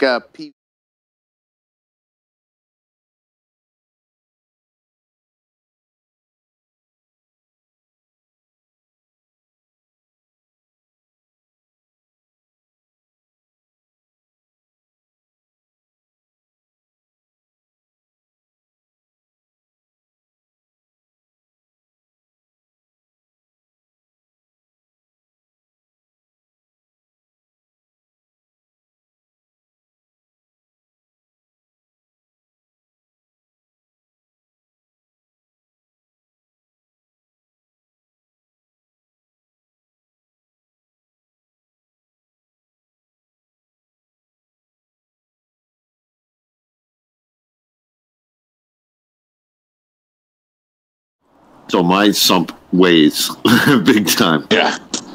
Yeah. I think when I move, it's going to be a Planet Aquarium's tank and possibly a Billy Pipes / Dave's Nano Tanks 1/2-inch thick glass sump. Nice. All right. A Reef and Widow Apex. No. I'll get an Apex when Dave gets an Apex. I didn't even hook up my Inkbird because I don't want to deal with the alarm. I didn't either. I gave mine away. I took it out. The probe's still sitting in my tank, but it's not plugged in. I took it out. I programmed it, and I was like, gee, I'm going to get like a text in the middle of the night from my son because I woke him up. I don't need that. I am really ashamed to be friends of yours right now. As the tech guy, I mean, geez. Sorry. All right. Did you see the new timers, Billy, at Home Depot? Actually, I just put, there's a note, not even kidding, there's a note on my front seat of my van. Tomorrow, that's the first thing I got to do because one of my timers is not in sync. So I'm going to get my $9 Apex. I'll be good to go. That's it. I'm sure I'll get an Apex one of these days. I've been thinking about getting the super small one, the whatever it's called, the Junior. There is no Junior anymore. Is there still a classic? No. No. They've cut them both out. Oh, that's why the classics were. Since when? Dr. Foster. For a while now. When they came out with the EL. Well, they're still available for purchase. Well, yes, but they aren't going to be there long. I mean, they're going away. They haven't produced since they came out with the EL. The EL was there to kill off the lower priced Apexes. I mean, because the reality is they want everybody in a new Apex. Yeah, and to be honest, like I worked out the price. It is not. I was surprised when I worked it out. Like the stuff they cut out when you added it back. I think it only added an extra $140 to the total price, and some of that stuff you don't need. Like unless ORP is not something you generally need. So I was surprised at the value, like pleasantly surprised at the value of buying the EL and then adding this other stuff as you need it later. Because, for instance, if you're someone who, you're not going to use tonsy pumps, or you're not going to use like a, you're not going to use like an old Kessel that you need, you ramp your lights up and down, then you don't need that VDM port. So if you buy the old Apex, you're saving there. If you don't care about monitoring salinity, then again, you've already kind of saved a little bit of money there. So I think it's a good value to buy, the Apex EL. Right. But, yeah, it still has more capabilities than the Apex Classic had. Yep. Now, did the Trident come out yet? Come on now. I don't know. I don't follow it. Yeah. No. Yeah. So I would be interested in that. I would be interested in not having to test. Apex first. You need that Apex. You need that $500 Apex to run that $600 tester that's not out yet. So what are we really talking about? Yeah. I just got a notice from YouTube, and it says December 13th and 14th, you may see a large decrease in your subscriber count due to they're cleaning out spam. You guys get that too? I wanted you to. I was talking about that earlier, and I was hoping you were here. Oh no, my subscribers are going to go down. If you bought some, they are. Yeah. Oh no, I never bought if they're fake accounts, you're going to lose them. Yeah, That's going to be you're going to lose them. So mine are people who actually came on and subscribed. As somebody who does SEO on a daily basis, I'm surprised this is the first time. It's sort of like when Twitter had spam. They had spam accounts, but they wouldn't remove them because they the multiple subscriber would make people's sub numbers look good. But I'm surprised YouTube hasn't done that, and I'm pretty sure they're going to be monitoring it going forward because they have so many ways to detect spam and on Good, I'd love to see that because you know me, I'm a watcher. No, that's what I said. I know Billy watches, and be suspect of anybody who turns off their subscriber counter. Yep. Oh yeah. That means they know it's coming and they're worried. Wait, you can turn it off? Yeah, You can not show it. You can not show your subscribers. Yeah. Oh, well, I need to do that because mine's pathetic. Why? No. You know what? To be Why? honest, Greg, when you turn it off, it's worse. You're like, I've read studies that show that when you turn the subscriber counts off, like, it's worse. It is worse. Gotcha. Yeah, because you don't get those pity subs. It's not about pity subs. Like, Gotcha. I think. Oh no, that's what I have. No. Somebody comes to your channel and sees your content and says, "Hey, this is good. Why has this guy only got blah blah blah subs? Let me give him a sub." Okay. When I think you can ask anyone here. Like the first 100 or the first 500 or first 1,000 is the hardest. After that, it kind of snowballs. I think the more you get, like there's like a steady stream. I think if Billy, who does videos regularly than I do them, he can probably see like, you know, how many he can expect on a particular day. So it gets really like level, you know, the higher numbers you get. But there's people who buy, like, there's services like Fiverr. You can go and somebody says, hey, I could get you 1,000 subs. So people do it. So I'm not surprised Google is gonna. Plus, another thing that Google said is when people close accounts were banned or whatever, they never remove those from your count. So I think that's also something you're gonna see. Yeah, terminated by YouTube or closed. Those never, you know, they said subscribers gained through artificial means. Yeah. Well, just look at it this way. I get to break 2,000 again next week. So I did it 4 times last week. Are you worried, Dave? No, I'm not worried. I like having my 1,000 subs. That was my thing to hit. Yeah. You know, I like being monetized. The only number I've been chasing now is views. I want to. If I hit 1 million views, I'll be the happiest guy out there. Wow. Yeah. There are some like Reefs. I always wonder. I've never seen Richard in It's not something I ever want to ask, you know, but I've always, if I ever see Richard in person, one of the things I'm going to ask him is like, hey, like, why did you turn off the subscriber count on like his videos? Mm-hmm. But I do know that like YouTube looks at engagement. Like there's a lot of things they look at, and when you turn comments off or you turn things off, that's engagement numbers and metrics you don't get. So right. You actually kind of, you know, hamper yourself by turning stuff like that off. Now, also, when you reply to somebody who comments on your video with a comment, that counts as another comment. Mm-hmm. So, say you have one comment and you reply to it, now you have 2 comments. So, I'm gonna go on and start replying to everybody. Don't just heart them. You never comment back, Greg. You just give me a heart, man. That's all you do. Is you just heart me. I thought that was a good thing. I don't know this stuff. No, you gotta go back and say thank you at least.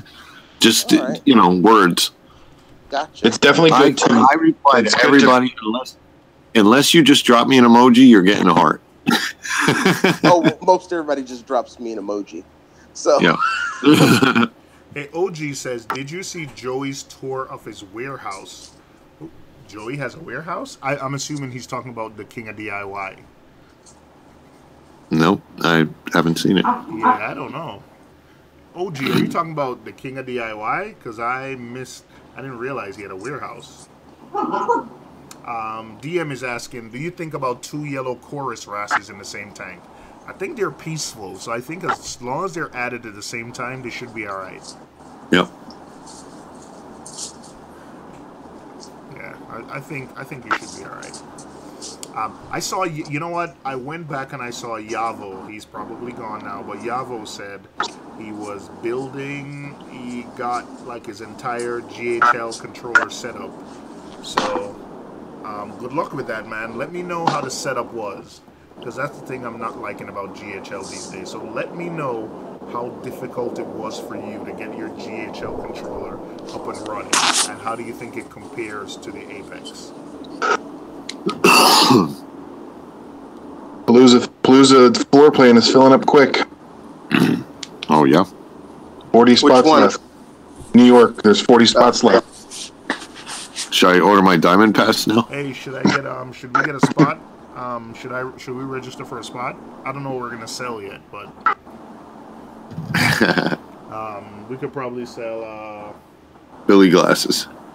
We could. We can sell used equipment. Yep. We could sell T-shirts. Well, go look at the when you get a chance. Go look at the New York floor plan. Take a close look at it. Yep. Somebody's there already, I bet. You usually sell all available booths, right, Greg? It's usually pretty close to 100% capacity. New York. Yeah, but New York has gotten bigger and bigger each year, so I don't know how many booths they added this year. They took away 38. When? They made the aisles bigger. Yep. Instead of a corner booth and then 3 booths in between and then another corner booth, it's just 2 booths in between.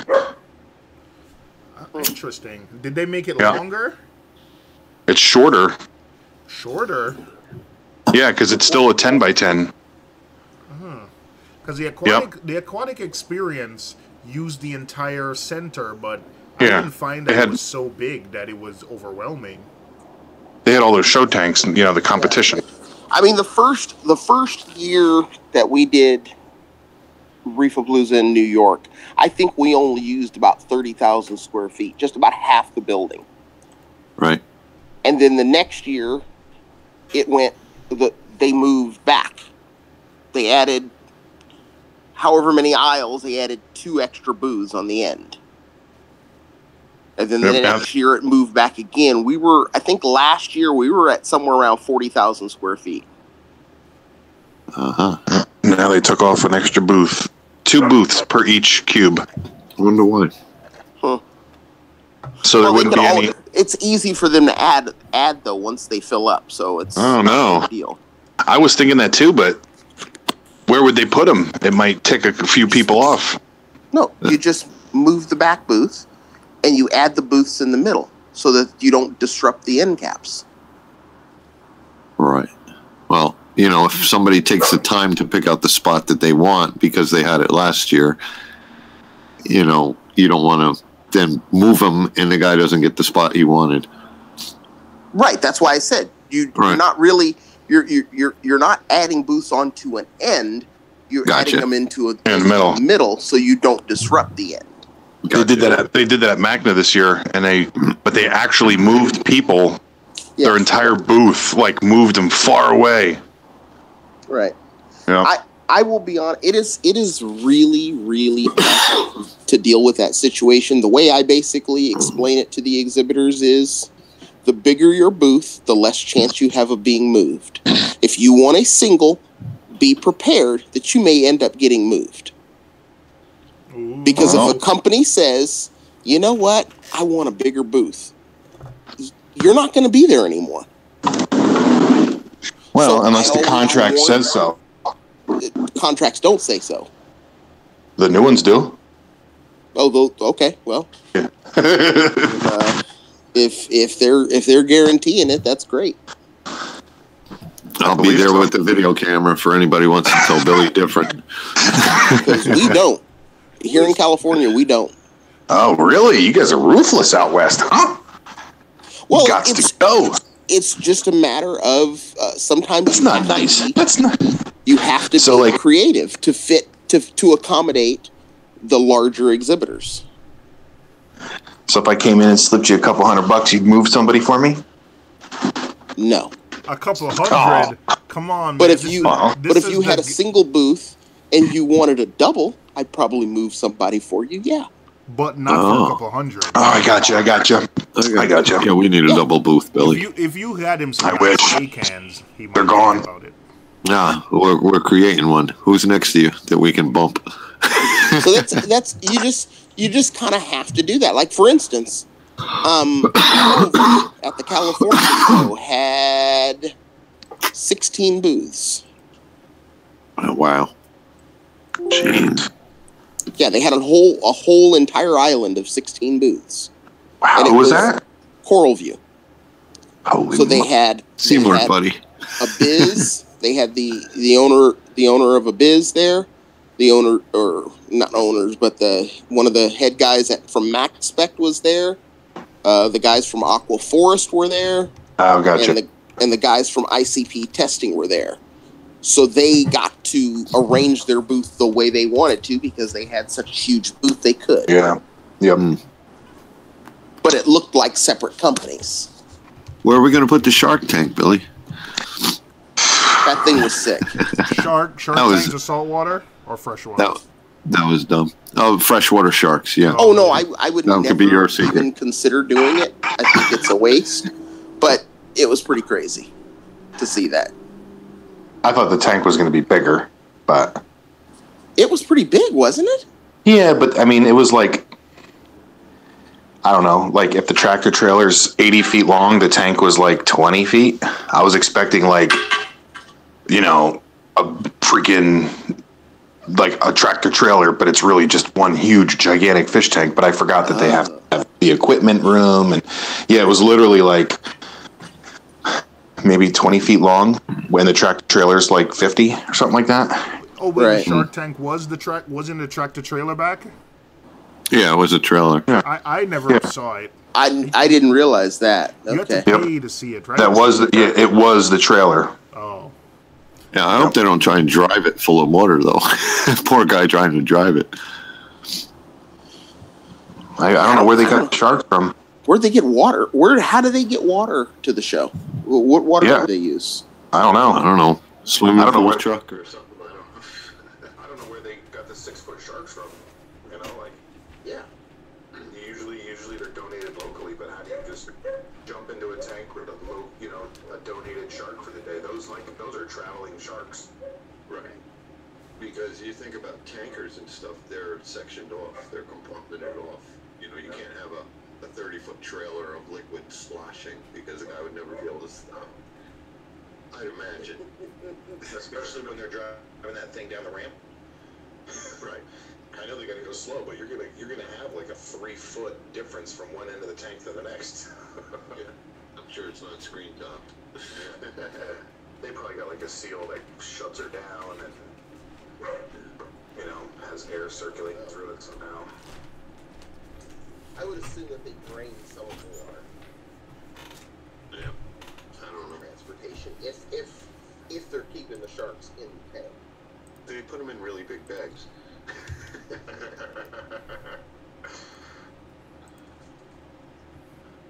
Yeah, aquatic experience, good. It was a lot though. Yeah, there was a lot of stuff there.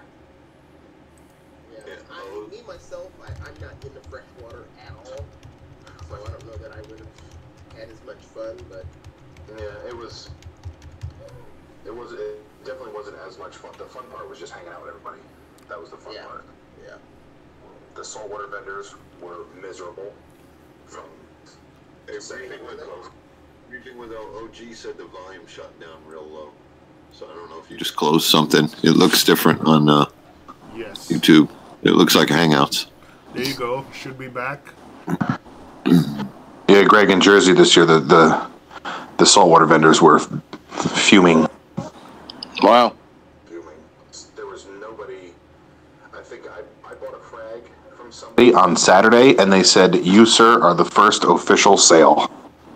I was like, "You guys were here all day Friday and nothing." Wow. Yep. Well, you live and you learn. And the booths, a 10x10 booth was $1,500. Yeah. Yeah. Well, I bet they're there next year. Yeah, I mean, Do you know why? I enjoyed the show just seeing everybody, but it was stupid. It was no Reefapalooza. Oh yeah. You know, it was too much freshwater white guys. Freshwater guys. It was their show. Yeah. That's how I look at it. We were just hanging out with the freshwater guys, which is fine. Yeah, freshwater was cool. It was cool. I'm not a freshwater guy, but, you know. Yeah, Hannah was there. I got some reagent. I got to see all the guys. It was fun. I'm not a planted tank guy. I'm a coral guy. I'm a saltwater guy. I always wanted a saltwater tank. The only reason I had a freshwater was because I forgot it was the guy at Petco told me, hey, you need to start out with freshwater because it's easier. So you need to learn how to take care of it. So I thought I had to do freshwater first to learn husbandry. Right. So, It's like an apprenticeship. and then once you start freshwater, and I kept going back to Manhattan aquariums and seeing saltwater. So you know what? I was never a good freshwater tank keeper because I was just doing it because I thought I had to learn the basics. And then after a while, when like stuff started crashing, I was like, you know what? Forget this. Let me just do saltwater. Who's a softy guy? So, Dave, you gonna make it out to California with O? No. Sorry. That was quick. When are you going to California? For what? Next year's Palooza? Yeah. I'm trying to get him to. I wouldn't be I'll bad. go with O. I'll go with O if he pays for my plane. Yeah. No, I want you guys to drive out in a smart car. Both It'd be of more you. comfortable. It'd probably be more comfortable than me and him on a plane together. Actually, Right. True. flying on a plane is actually not that bad. As long as you get, Billy, as long as you get, I'm a low class plumber, bro. I don't make big bucks. I can't afford yeah, but see, people say first that, class. Let's see, people say that, man. But as long as you like, when you're flying with Delta, like as long as you book, through Delta, I use my points. I'm able to select my seat, man. Or what you do is you show up Come here. early.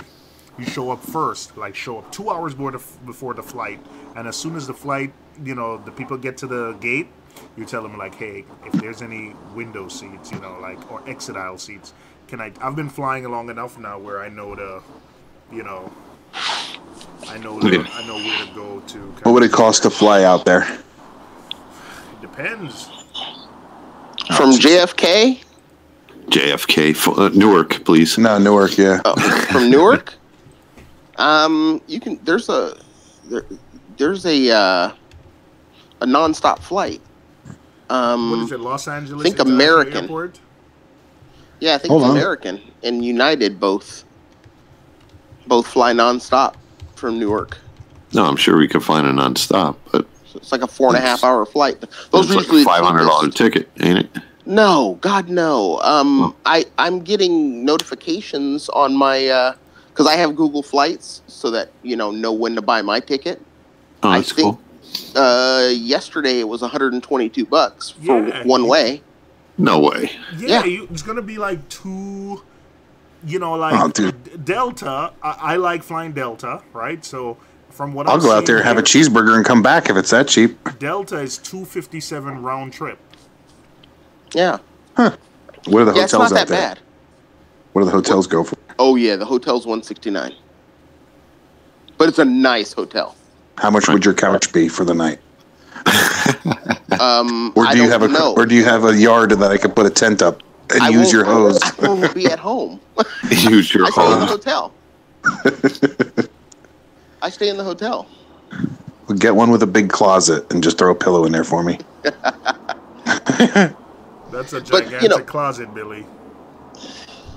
We were taking training courses by the Newark airport once in a hotel, and we saw a big billboard, and it said Fort Lauderdale flight was like $44. I was like, let's just go. Let's not go Yeah. to class today. Let's just go. Yeah. So Billy, for instance, like I'm seeing now $250 with Delta. Gotcha. Yeah. All right, so it'd be like what? Like if it were to be like you leave on a Friday morning and head home on Sunday afternoon. You could leave. Yeah, you could leave Sunday afternoon, Sunday night. There's red eyes that go from Cali. Over. I always come on a red eye. So And there's if it were several for just of them for that just fly one to Newark. person with food, travel, and hotel would be like $700 probably for the weekend. So just find a sponsor. Yeah. Greg, you want to How's it sponsor? going, guys? Let's try and get a sponsor, Billy. Like I hear Reefapalooza looking for like people to promote Reefapalooza. We are? I'm talking of Greg, man. You are now. You are now. There's like an awkward silence. I don't know what was going on there. I'll be in New York. Well, I didn't hear a no, so I'm encouraged. I'll see what I can do. I mean, I'll walk around with a huge T-shirt that says "I love Greg Carroll." He's a #1 guy. And you can fit all that on a T-shirt that Billy. You don't have to do that. I run the raffle. Everybody knows I'm a great guy. That's true, right? I remember the first year. I was like, "Who does this guy think he is? Does he think he runs this show?" Here we are. He's Mr. Palooza. Yeah. Keep your mouth shut, Billy. There's only been one Reefapalooza that I didn't go to, and that was the first Orlando one. You didn't think it would last? Huh? You didn't think it would last? No. I just didn't think I needed to go. All right. So I didn't, and they had, I guess, whoever it was that was the announcer, they weren't too pleased with, and the raffle was a mess, and so they asked me if I would come out. So been going ever since. Hey, here's a question for you. So when you get a booth, I know it's not mandatory, or is it? I don't know if I misread, but is it? Do you have to give a raffle, or is it just appreciated? It's appreciated. Okay, that's what I thought. It's appreciated, and it's more about causing excitement for the people attending. Oh yeah, that's more than anything.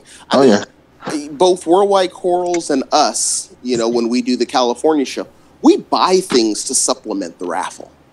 Yeah, the raffle's gonna have good stuff in it, but the more stuff, the more chances people can win, and that's it's always good if you can throw some stuff together and put it in the raffle, a frag pack or whatnot. Yeah. And would it be awkward if I donated like a really high-end motion sensor kitchen faucet? Yeah, that might be a little awkward. I mean, it'd be like $1,000 kitchen faucet. Probably would. Just say hooks up to RO unit easily. Yeah. If it's mowing. Well, you would think the only reason I say motion sensor is because you got salt water and goop on your hands. You don't want to touch the handle. You just want to. No, I hear you. How about you give away an Alexa so you could talk to your Apex? Yeah. Sometimes there are things like that. I mean, we've given away iPads and things like that. Yeah. I'm down for that. I'll go in for an iPad. I love my work iPad. Yeah, I mean, I think we did. I don't know if we did an iPad this year, but we had the Abyss pump, so it was kind of like, we don't have to really supplement too much. Oh my gosh! Don't tell this. Jeez, like, how do you have a bit like not even Reefapalooza had Abyss pumps? Wait, what? You gave away an Abyss pump for a raffle? Yes. 2 Abyss pumps? Like my head. No. I'm getting a headache. Oh, you're talking about our Christmas party. Oh, so wait a second. This wasn't even Reefapalooza? No. At Reefapalooza, California, we gave away an Abyss.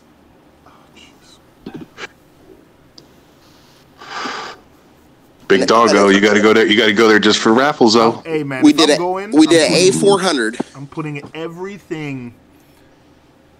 Like who picks it? You pick it out. I pick it. All right, so I'm gonna put some I know you like barbecue, so I'm gonna put some barbecue sauce on my raffle tickets. So when don't do that. So when you put it in, wait. So here's the thing: at Reefapalooza, California, what's like?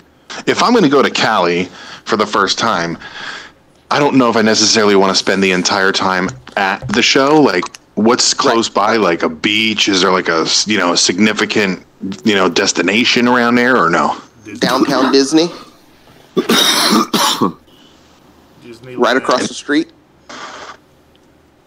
Gotcha. I mean, we're right next door to Disneyland. Gotcha. So you got downtown Disney. There's lots, nightclubs and. Is that where Walt Disney Worlds come from? It's similar to what you guys have there at Walt Disney World. Hey, Billy, when I went to Magna, Las Vegas, I spent the days at one full day at the show, and then the other days were like half time because we were out in Vegas. I wasn't gonna go to Vegas and spend all 3 or 4 days at the show and not do anything. So heck yeah, we were out. We walked the strip multiple times. It was good. I mean, if you wanted to go to the beach, you could probably get to the beach in 30 minutes or whatever. You could get to Newport or Huntington. It's not like our. No, just as an East Coast Jersey guy, I'd like to go to the other side of the country and put my foot in the ocean. Yeah. The water's cold. I'll tell you that. Is it cold? It's not like you guys. You guys got warm water in New York. What? What are you talking about? No, dude, our water's freezing. Right now it is. No, it's like always cold. No, in the summer, our water's like 68 tops. Yeah. There's one day in August where it warms up. In August, the hottest our water gets is about 68. That's the hottest it gets. Same here. Yeah, on a good day. Typically, it's low 60s.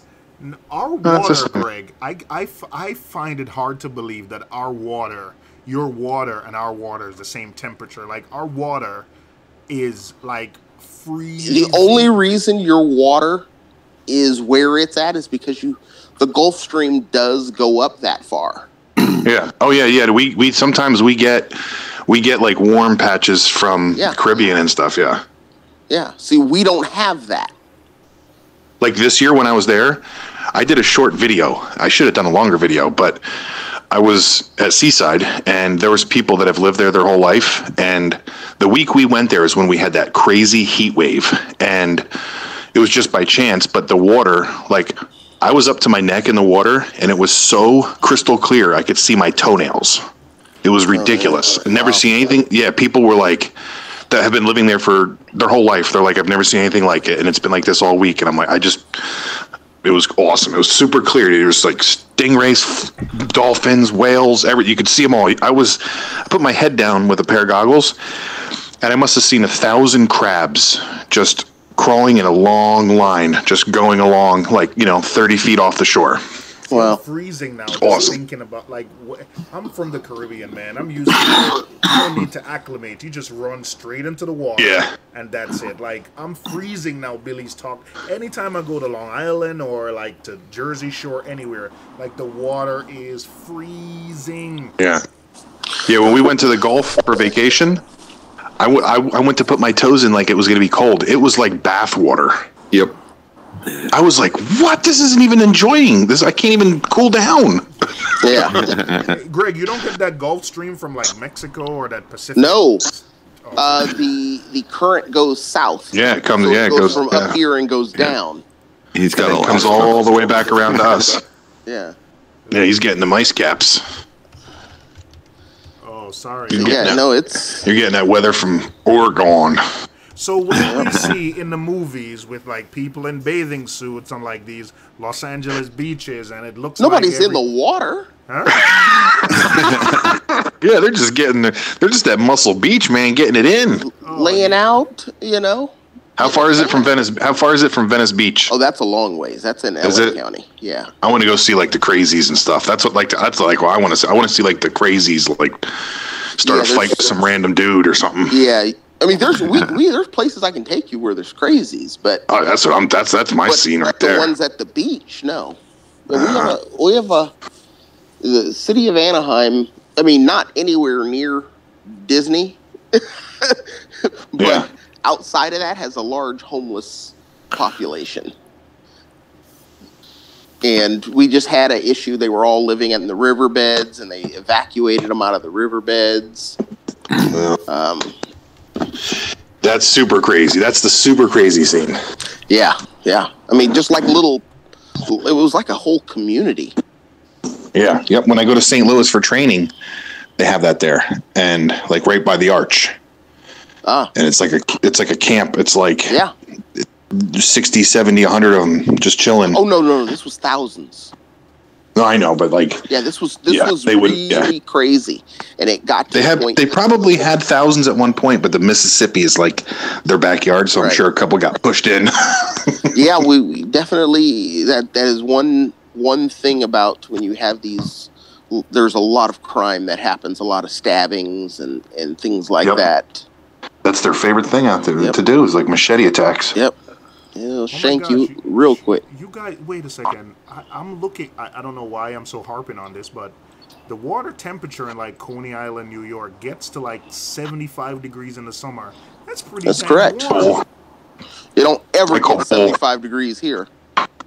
I'm like astonished, Greg. Like I'm shocked at this because I would think like you go to California, man, you run into the beach. It's like the Caribbean. It's nice and warm. Mm-mm. Okay. Not unless you're near the nuclear plant. That's one less thing to do. The nuclear plant is cold too because it's shut down. No.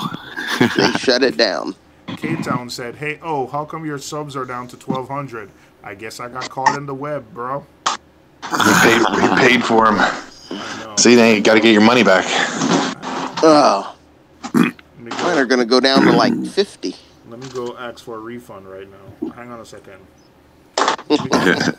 Let me do a Google search. How to get a refund. You guys would be proud of me. I haven't done a water change in 3 weeks. Ooh.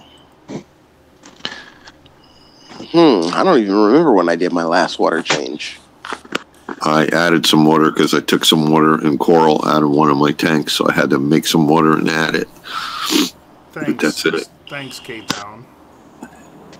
My subs are right where they need to be. The water isn't warm, but you need acclimate for sure. Yeah, I'm telling you, like I am just so surprised. Like I would have never thought that, but all right. Yeah, most people when they go in the water at the beach, it's because it's really hot outside. Right. You know, it may be 90 degrees, or sometimes it even gets up to as high as 100. You know, and you're laying out and you want to cool off, so you go hit the water and then they come right back out and lay out some more. That's how we do it in Jersey. I thought you guys had reefs in the Pacific out there. Do you? Not off the coast of California, no. I mean, not that kind of reef. I mean, I'm sure there's cold water stuff. I mean, there's like anemones and stuff like that out near Catalina Island. Okay, I got an education today. I definitely did. Yeah, I was expecting the water to be like 80 and exciting. It'd be nice. Yeah, we got fooled. California sucks too. Yeah, we got fooled by the movies because you would think everyone's in bathing suit muscle. You know, you see like Baywatch is everyone. Yeah, they jump right in. Yeah, Baywatch. Yeah, there's always people in the water. David Hasselhoff running with the little thing that he uses to save people. Like they just fooled us, bro. They did. Damn movies. Do they, at least like in the song, do they have Daisy Dukes with bikinis on top? California Dreams. Yeah, no. Especially like Venice Beach. I mean, in Huntington Beach too. They rollerblade. Yeah. Oh, Billy, you're going back to the 80s, man. Come on, man. Get some of those shows out of your mind. Huntington Beach is pretty famous because that's where they do the surfing championships. So that's a nice little community area to hang out. I want to see Seymour surf with his big ass feet. I don't need a surfboard, bro. Like the duct tape two boards together just so he can get his feet on them. Listen, man, I'm just exactly. You've got the power. Dun, dun. Maybe I'll donate a surfboard this year. There you go. See, if I were to donate anything, it'd have to be something completely different. Yeah, like I wouldn't want to donate like a totally different. Yeah. Be like, hey, do you want a DJI Osmo or something? Hey, I'm all for the DJIs. They got plenty of experience making those drones. They got enough. I'll do like a huge garbage bag full of surge protectors. There you go.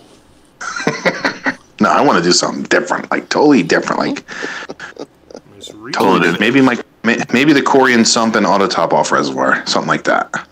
There you go. No, I like a box of surge protectors and timers and call it in 8 pipes. 8 pipes. Cords. 8 pipes. Greg, Miss Reefer Fox says the beaches get busy. People get in the water. You're the crazy one, Greg. And she's saying, I was born and raised in San Diego. We get in the water at the beach. In where? In where? San Diego. San Diego? Yeah, the water's warmer there. Well, it's California, isn't it? Well, it's right on the border of Mexico. Well, it's California. Yeah, it's a big ass state. It's like the coast. It's 120 like the size of the East Coast. It's 120 miles south of here. Stop it. So yeah, they may get in the water over there, All right, but here they don't get in for very long. Well, then you got to put the show over there next time. Then That's not happening. People don't want to go to a show there. Macna tried Yeah. that. Oh, wait a second. In San Diego, your water gets up to 79 degrees. Like I could walk in that bad boy without acclimation. See that? Now look at Huntington Beach. This it's year, their 8:40, water guys. got up- I'm gonna this go year in upstairs. San I got a Diego, shower. Their water got up to 82 degrees this year In Huntington? in San Diego. San Diego. Okay. Are you leaving, Billy? Is that what you said? Oh, yeah, I think Billy left. Yeah, Good night, Billy Pipes. okay. You know what? I think What are you seeing in Huntington? You just spoiled California for me.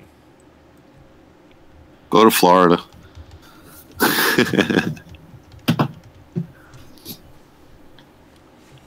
Ooh, 64 to 72. Right now, it is 50. Oh, jeez. Oh, my God. Yeah. Okay. Well, the water. Right now it's how cold? 55 degrees, I think. The water? Yeah. Yeah, it gets cold. I'm telling you, it's water and not something to be played with. I mean, Okay. Okay. I don't know for some reason, but now I'm cold. but one thing that can happen is you can go to the beach and literally get to the mountains and go skiing within hour and a half, 2 hours. Huh? Not too many places you can do that. Wait, huh? Yeah. We're in a basin, so literally you can go to the beach, hop in your car, and drive up to Big Bear Mountain in about 2 hours And go skiing. and go skiing. Ooh. Oh, California's like that. Okay. All right. All right. So it's there's so much to do in the OC. Someone is San asking, Diego, you got San Diego, and then if you go east of San Diego, there's nothing. Hey, Greg, someone is asking, do you have a coral named after you? I never actually named a coral after me. Of course I not. named some corals. But does anyone have a coral named after you?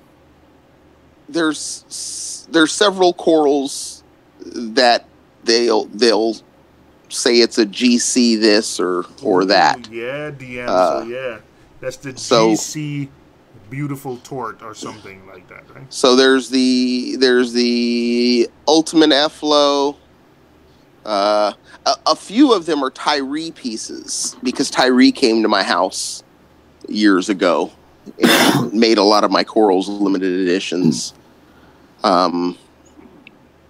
So yeah, I mean there's several corals out there. I mean I was keeping SPS back in the days when everybody was naming SPS when they first started. So Oh, yeah, he did say Ultimate Efflo is Greg's, right? Yeah, that's the Greg. Yep. Hey, Greg, you're pretty famous, man. Like, I don't know about all that. Hey, man, listen, when Brian from BRS, everyone who's been in the hobby for... Ryan's my friend. It's not just... No, I'm not saying that. But everyone who I've Right. spoken to in the hobby who is 15 plus years in the hobby knows or has heard about Greg Carroll. Yeah, well, That's a good thing, I guess. That's modesty right there. But Ryan So from I'm just one of those guys who wants to help everybody be successful. You know, it's not about you know, having nicer corals than everybody else or any of that. Let's all have the nicest stuff, you know, because I just love the beauty of the reef. It's better for everybody. Yeah, that's it. Yeah. I think I like what BRS is doing. So a lot of the stuff they do is not necessarily like, yeah, of course they're promoting, but I think they've realized that more people in the hobby, more people stay in the hobby, even more business, because you grow the industry. If they have 20% of the industry now, if they have 20% of 100, if it grows to 150, 20% of 150 is still a lot, you know? Yep. No, that is absolutely Ryan's thing. He is not there. He is not doing those videos to try to sell a particular product. People are always going to accuse him of that. But I'm sorry, you know, he talks about things that they don't sell too. and can talk favorably about certain things they don't sell. He does want to save people money, but at the same point, he just wants more people in the hobby. He wants to be your source for information. Because with that, we'll have you visiting his website. I've seen it before. I've been fortunate enough, you know, when you're younger in my career and I was more cynical, you know, you think like that. You think like, hey, they just want more money. And we can throw words like that around without any proof. But fortunately, at my previous company, I was able to be in like those really high level conversations sometimes with strategic planning where people are like, hey, like, we have 20% of this small market now. And if we grow it, you know, we will have 20% of, you know, because it's a word of mouth thing. So if any one of our satisfied customers, like, you know, like someone asks one of our satisfied customers, like, hey, where should I go for this? We're going to get recommended because we've done such a good job. So let's focus on growing the industry, focus on events, whatever, to grow the industry. And you know what? I got to be honest. I got to say it worked. And it prevented you from, you know, having that icky feeling where you're like pushing products, because pushing products sometimes can be a short-term thing. But yeah, if you have more people, you know, if you ask us, any one of us, like, hey, where do you go get, I need to spend $2,000 to buy something, you're like, go to BRS because you don't pay taxes, and BRS is also going to give you X amount of points back. So, you know, you're able, if you spend $2,000, you're going to get an extra almost $200 in points that you can use, you know, buy an extra pump or a light, and yeah. Well, you know, when I got in this hobby, the sharing of information, people didn't like to tell people how they did things. They were very vague. And, you know, I knew a lot of guys who just had spectacular tanks. But they'd never tell you what they were doing, everything that they were doing. They'd tell you some of the stuff you could see, but they'd hide stuff from you. And I tried to change all that. Everything I learned from people, I frickin' told everybody. Because this was a time when there were very few people who could keep colorful SPS. They could keep SPS alive, but coloring them up was a whole different level of reefer. And they figured if you could color up SPS, then you were going to be competing with them selling frags. So they didn't want you to be able to color them up. And I was like of the attitude of, no, if everybody can keep them colored, more people are going to get into the SPS. And that, in the end, that's what happened. I mean, now you got people who are getting in this hobby and going like straight to SPS within just a couple of months. That was like unheard of back in the day. It was unheard of to even start with corals. To have your first tank have corals in it. What you started with, you still see that a little bit today, where people, like there's some kind of secret thing. You still see that today. That's not completely eliminated. You do still see that today, unfortunately. Right. But again, I think with YouTube and with the forums and with like what BRS doing, there's no secret anymore. So you can't pretend there's any secret sauce or anything for anything. But we had the forums, but the elite guys weren't telling everyone everything. Yeah, and I think sometimes, like I really do see it less on Reef to Reef, but it's not a Reef Central bashing thing, but I think it's just a forum thing. And I really think Reef to Reef is working very hard to kind of squash this. But yeah, you get to a forum and you ask a really basic question, and they're like, hey, use the search bar. That's already been answered a bunch of times. I even found that at first even when I was going to the Apex forums. I'm like, you know what? That's how, to be honest, that's how I ended up connecting with Tom, who now works for Neptune.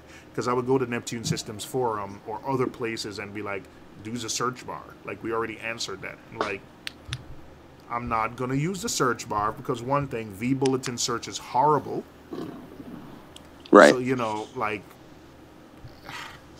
or read the sticky. They did refer to, like someone would type read the sticky, but then didn't provide the link to the sticky that you should read. Right. So, I mean, whenever I give advice, I try to give them the reasoning behind why I'm giving them that advice. A lot of people, kind of just like give you a quick little answer, and it makes you feel like, oh, is it going to work? But I always would tell people, hey, it's going to work. This is why, and this is the reason why I'm telling you to do this.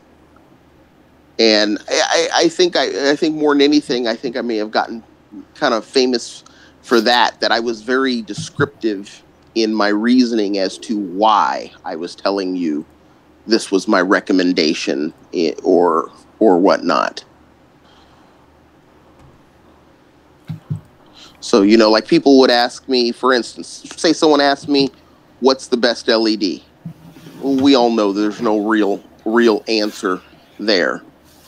But, I tell them, hey, the best designed, if you're looking at tablets, hey, I love the GHL. I think it's the best design. I don't like the LEDs that it has in it, but I love the design of the GHL. I think it was very well thought out. But I love the Radeon LEDs that they chose. So I went with the Radeon.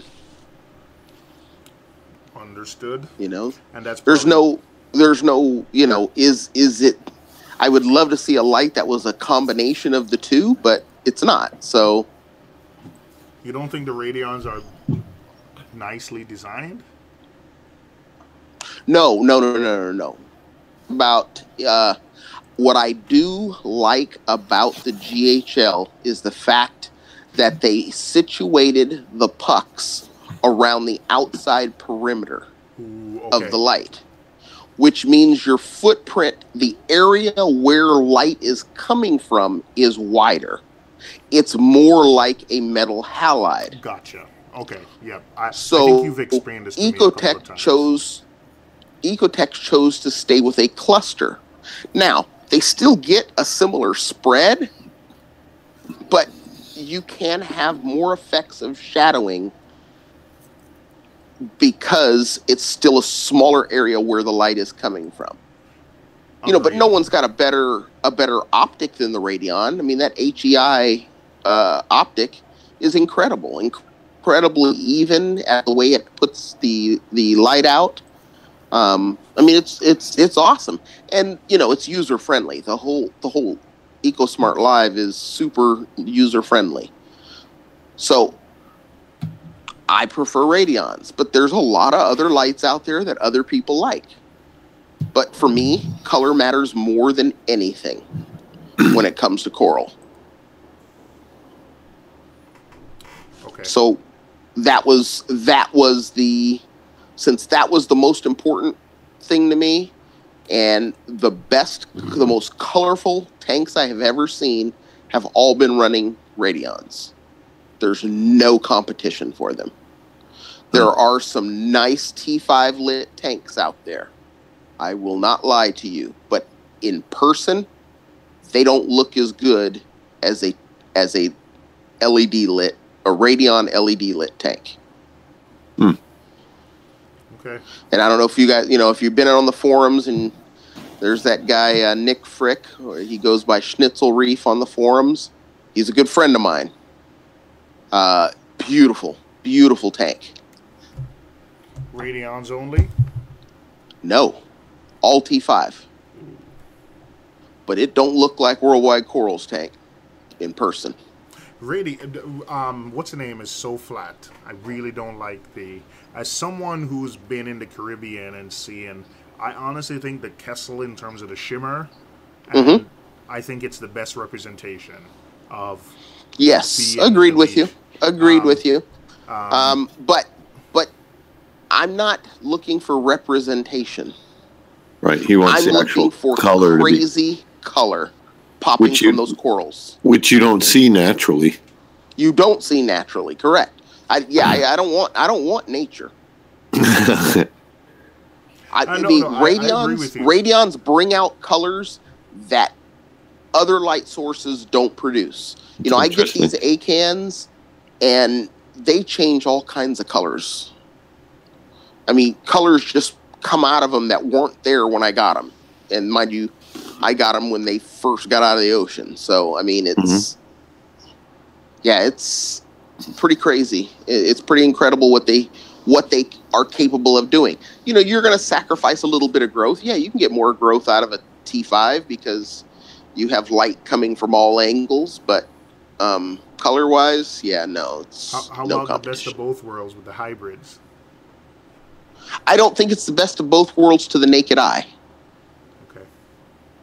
No, when the T5s are running, it does wash the effect of the Radion. I run the T5s like a few hours a day when I'm not particular at my highest work time, but I'm not particularly enjoying the tank. But I get you. Right. I mean, don't get me wrong. I was a metal halide guy. I love metal halide light.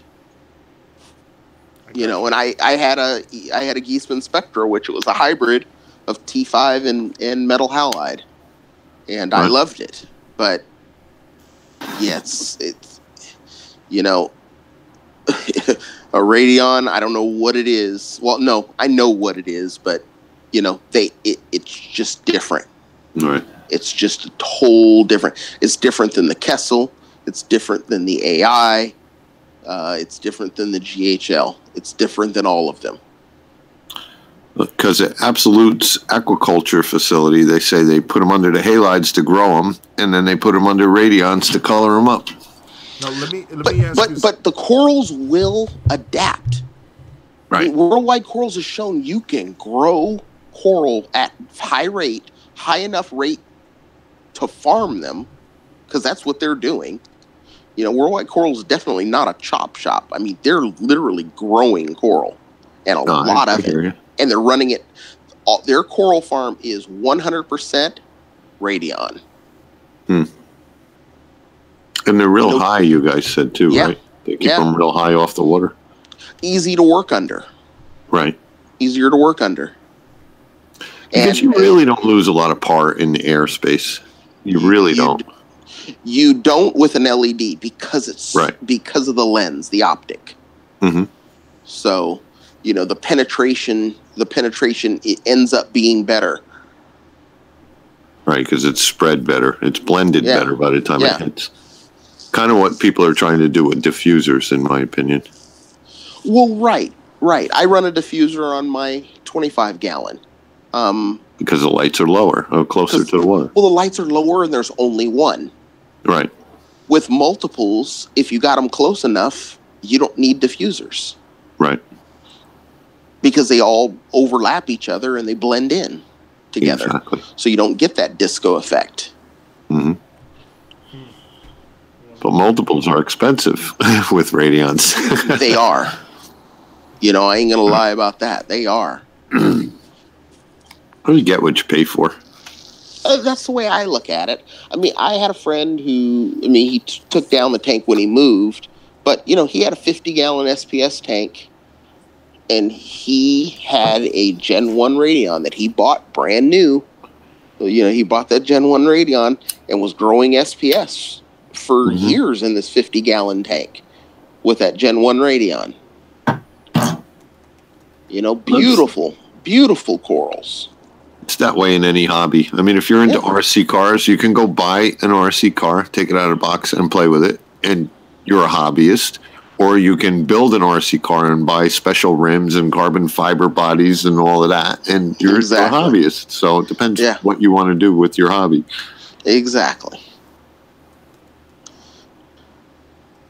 You know, I just hope, I like to get people to buy the good stuff so that they can upgrade and not have to buy all new stuff. They can just add to it.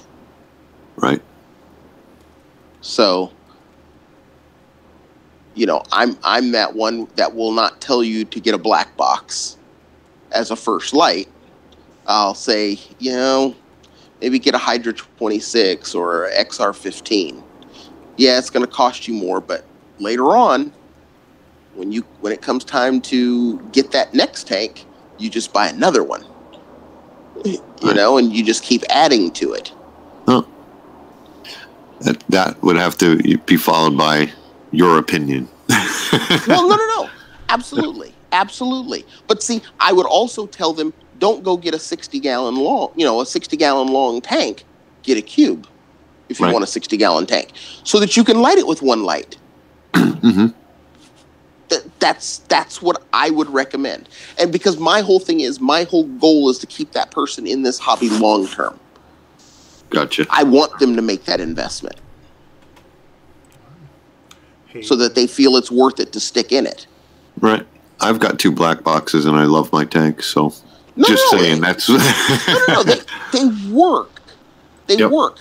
But I'm always, my whole thing is, I want to see you take it to the next level. But start smaller. Right. Or in a certain form factor so that you can spend that money in those places. That's all. I mean, you know, don't get me wrong. There's some great tanks with black boxes. I've seen some. I mean, hell, there used to be black boxes at Unique Corals. Right. No, I'm sure I'd have better color if I had better lights, but I'm enjoying my tank. Is all I'm saying. Yeah. So. I mean, it's all in how much money you want to spend. But what frustrates me is a lot of these guys get in and they want to spend hundreds of dollars on corals, but don't want to spend no money on equipment. Right. That frustrates the hell out of me. It's okay if you're that guy who just wants a beautiful tank. But when you get in this hobby and you whine and complain about people photoshopping pictures and stuff like that, you can't get those colors out of your corals. It's like, if you want your corals to look like that, you better step up and do what it takes to make them look like that and buy that equipment. You know what? Miss Reefer Fox says it's hard to convince a new hobbyist to spend $400 on a light when they aren't sure how to cycle a tank. And that's why I absolutely love the videos that BRS does, because you know, a lot of the stuff we even talk about here, it's so inside baseball. It's really inside. Like, a new hobbyist is not going to come to our stream and get a lot out of it. They're not going to get a lot out of it. Yeah. You know, they may get a lot out of it in the future when they get more seasoned. And you know, as far as a new hobbyist goes, all I can tell them, patience is the best thing you can have in this hobby. If you're an impatient person and you want instant gratification, this is not the hobby for you. Right. You know what? I've been a troll recently. I gotta be honest, like on Facebook, and because I I get frustrated when I get frustrated when there's always bad advice, but you know, there's some people with some really good rep, like even on Facebook, that give like just pure bad advice. We're not talking like just purely bad advice, and because they have a following, they tend to, and I just hate that. Like I think I'm at the point now where I'm like how Greg acts on the forums. I'm like, yeah, that's not right. You're an idiot. Well, I never say anybody's an idiot. No, I never say it. I'm thinking it. I say but it, I never say it. No, I hear you too. I see it and don't agree with it a lot. Yeah. I'm like, yeah. But on Facebook, I've been like, yeah.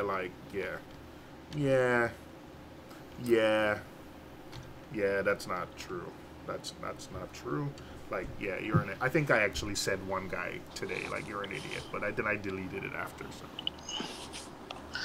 That's funny. I know. Yeah, I don't say it because I don't want to be the troll. And when I make a video, I don't want somebody to say it to me, because on my YouTube channel, I'm basically just covering the journey of my tank. And I'm not, if I ask a question, then I'll take the answer. But if I'm just making a video and saying this is what I'm doing, and somebody comes in and says, well, you should be doing this and that, you know. Yeah, but that's the thing that pisses me off is, and I'm not claiming to be an expert, but when you're giving like solid advice, like, hey, like, Miss Reefer Fox says getting reefing advice on Facebook is a troll in and of itself.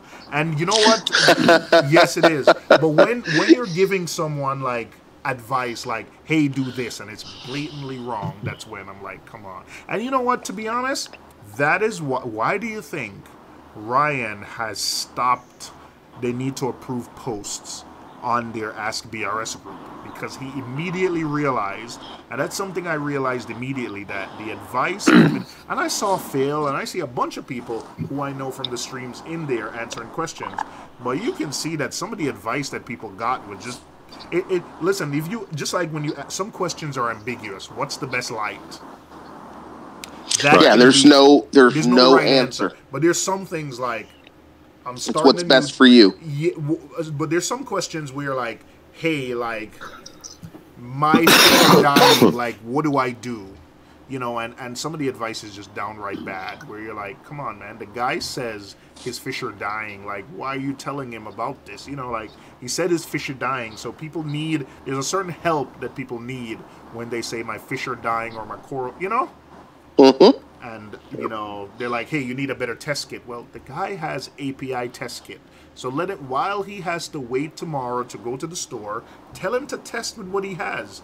Don't just tell him, like, can you imagine how frustrated you would feel where if you're like, hey, my nitrates are high and my corals don't look good. And you're like, hey, what test kits are you using? API. Well, that's garbage. Throw it in the garbage.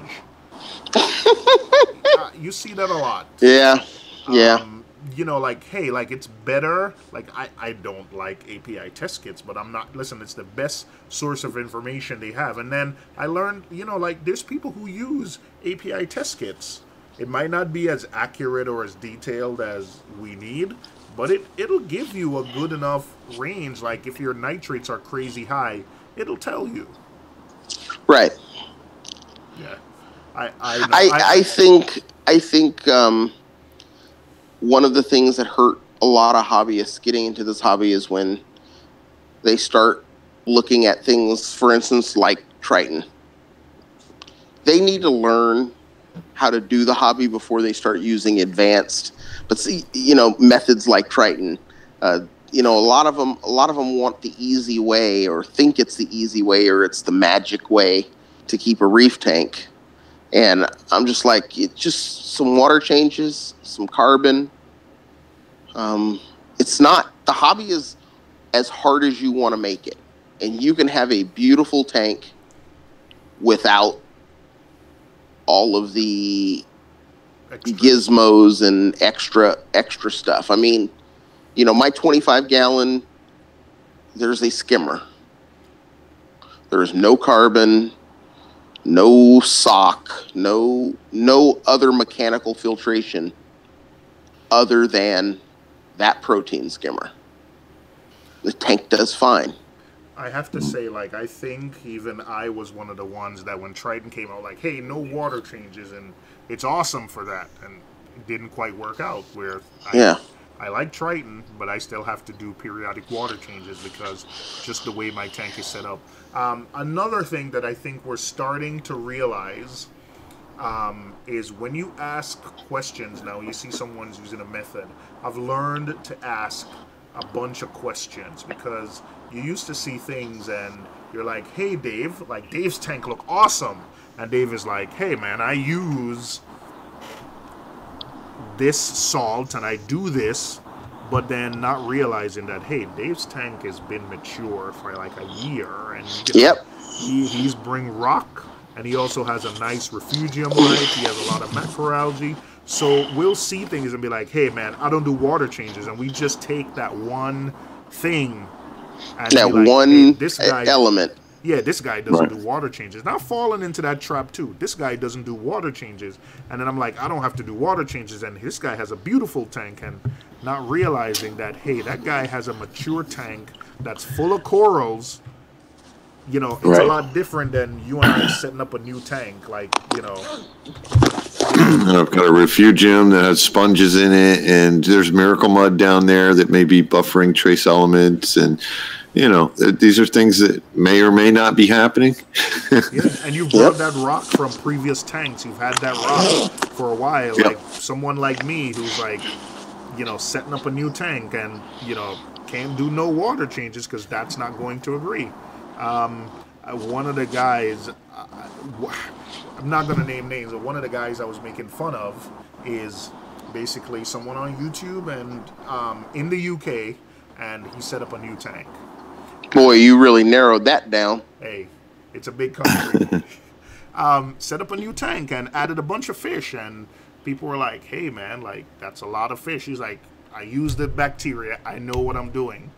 And then like someone found him secretly trying to ask people for like Vibrant because he has a huge algae issue, and then people got on him, and he's like, leave me alone, don't bully me. And people are like, hey man, you were on video and on live streams giving people advice about like you know, like stuff like, and then, you know, so you blew up your own tank. Yeah, I mean, if you're giving people advice and you're doing things and you're telling people, hey, you know, I know what I'm doing and da da da da da, and then you have problems and you don't show that. Oh no! The updates just stopped. The updates just stopped. Yeah, but you have to. If you're, in my opinion, if your idea is to document your journey, not just the good parts of your journey. Keep it credible. Yeah. Keep it credible. You know.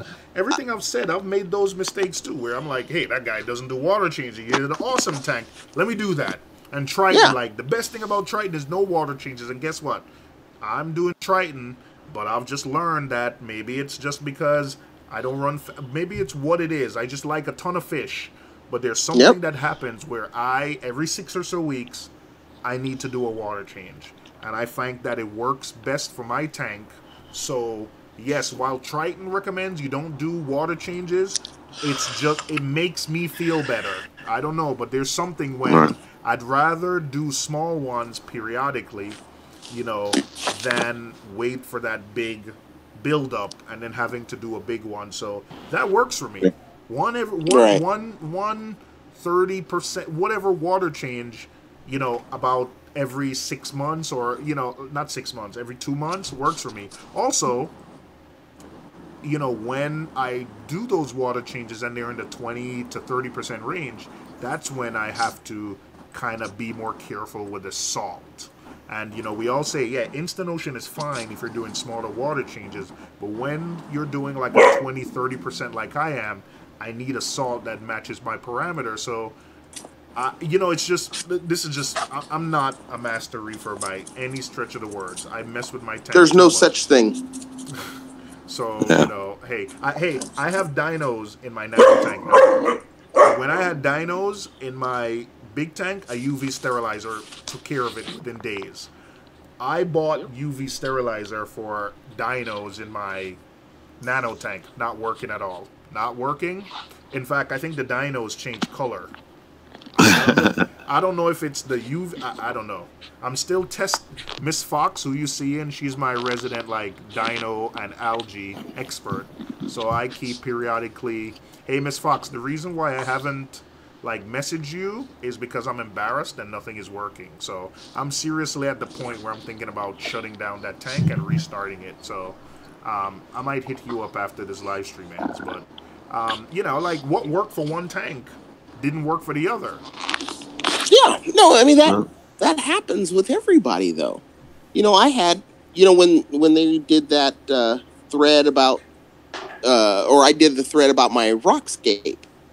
You know, some guy basically came on there and basically said, you know, oh yeah, you know, I'm gonna have nothing but dino issues with dinos and all this stuff. Said, you know, that's all Marco Rock produces is tanks with dinos, and I'm like, dude, that's not true. And then somebody came on, I guess, from that did that dino thread and like, you really need to read this thread. And I'm like, dude, I've started a tank with dry rock before. Mm-hmm.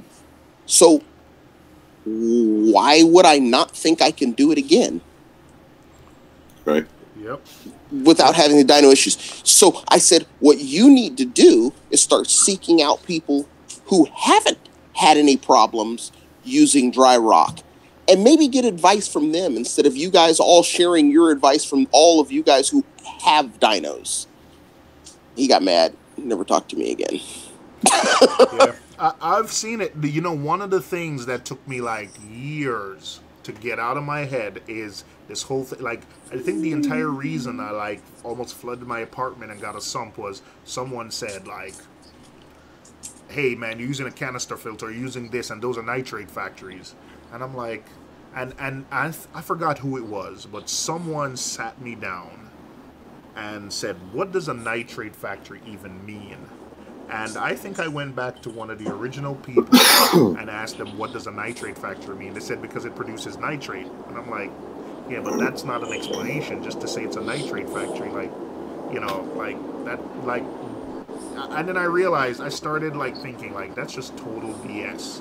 Because yeah, canister filter, if you don't clean it, it's a nitrate factory. If you don't clean your filter socks, it's a nitrate factory. If you don't clean your skimmer, it doesn't, you know, like anything could be a nitrate factory if you don't maintain it, if you don't do anything. So that was just like, I don't even know where that cop-out came from, where people were just like, I don't use filter socks, they're a nitrate factory. Well, I'll tell you, you know, the other thing is those methods of filtration process ammonia to nitrate mm-hmm. faster than other methods, mm-hmm. which is why they're nitrate factories, because they handle the waste faster. You know, bioballs. Everybody talk about, oh, get those bioballs out of your tank. They produce nitrate. No, they don't produce nitrate. They process mm-hmm. the ammonia, nitrite to nitrate. Well, that's they just do it lightning fast. That's what you want. Well, that's what I would think. And I even talked about, you know, I was talking with John Warner or Warner Marine when, you know, he was doing the biopellets. And I'm like, you know, wouldn't it? I said, I just kind of want to set up a reef tank with bioballs and biopellets. After the fact, so that the biopellets will convert the nitrate and phosphate, you know, and help take care of that, so the skimmer can remove it with bacteria. I said, we know getting rid of nitrate is not that hard per se.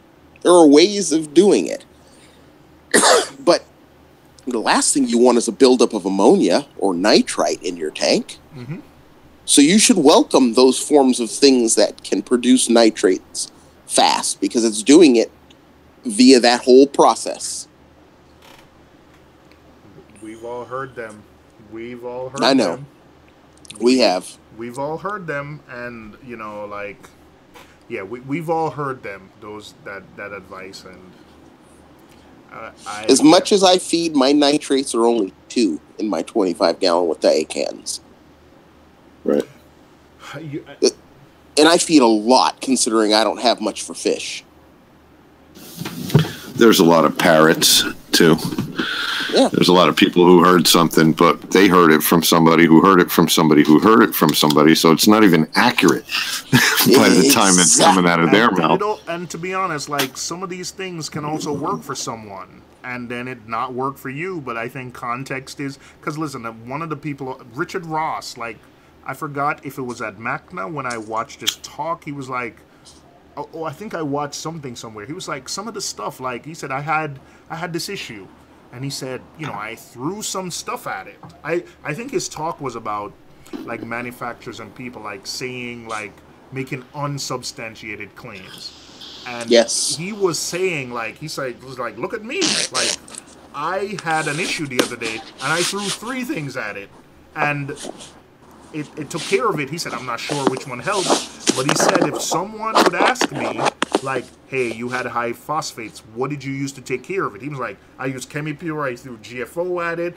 You know, like, he said, I can tell them with honesty that I don't know which one worked, but I threw these 3 things at it, and if they give me some context about their tank, I can tell them, like, if someone says, like, hey, I have this issue, like, no, I don't think you want to use GFO, because that's going to give you another set of issues. So, you know, like Richard Ross is like, yeah, don't, if you're not sure, say you're not sure, or say I did this and it seemed to work, but don't give those 100%, like, this is what you do when you're not absolutely sure that, you know, that's what it is. And I think, and remember, my talk, you know, at Reefapalooza, that's what it was about. Was you can't just say, hey, this product, it does this, so I'm going to use it. You gotta weigh everything that you're doing, because you may be working against that product and putting yourself in a situation where you're going to have other issues. Yep. Somebody said scientific method isn't always the best about managing a living ecosystem. Sometimes you need a shotgun. Hey man, you know what I love? I do what if I see a problem and I don't know where it's coming, what do? I do a water change, bro. Like, that's right. Reset. Like, it doesn't make sense to send off, like, I think when Triton came out, like, I think I was one of those people who, like, hey, let me send off an ICP test. And one of my friends said to me, like, you must be silly. Like, he didn't use silly, he used another word. But he's like, yo, your stuff is dying. Like, do a water change, bro. Like, what are you doing? Do a water change instead of waiting a week for that test to go somewhere and come back and tell you need to do a water change anyway. You know? Just do a water change. You know, you learn. You learn. We all learn. But I think there could be, I love what Ryan is doing, but I think we could be we could do a better job of disseminating information to newer, or making the hobby more welcoming, or not making it seem like we're talking about, like, voodoo type stuff here, you know? Right. I mean, you know, like that Worldwide Corals method, who can resist, especially a new hobbyist, going 4 months without putting anything in the tank? Just water and rock. That's hard. That is hard. It's hard. That is hard. It's real hard.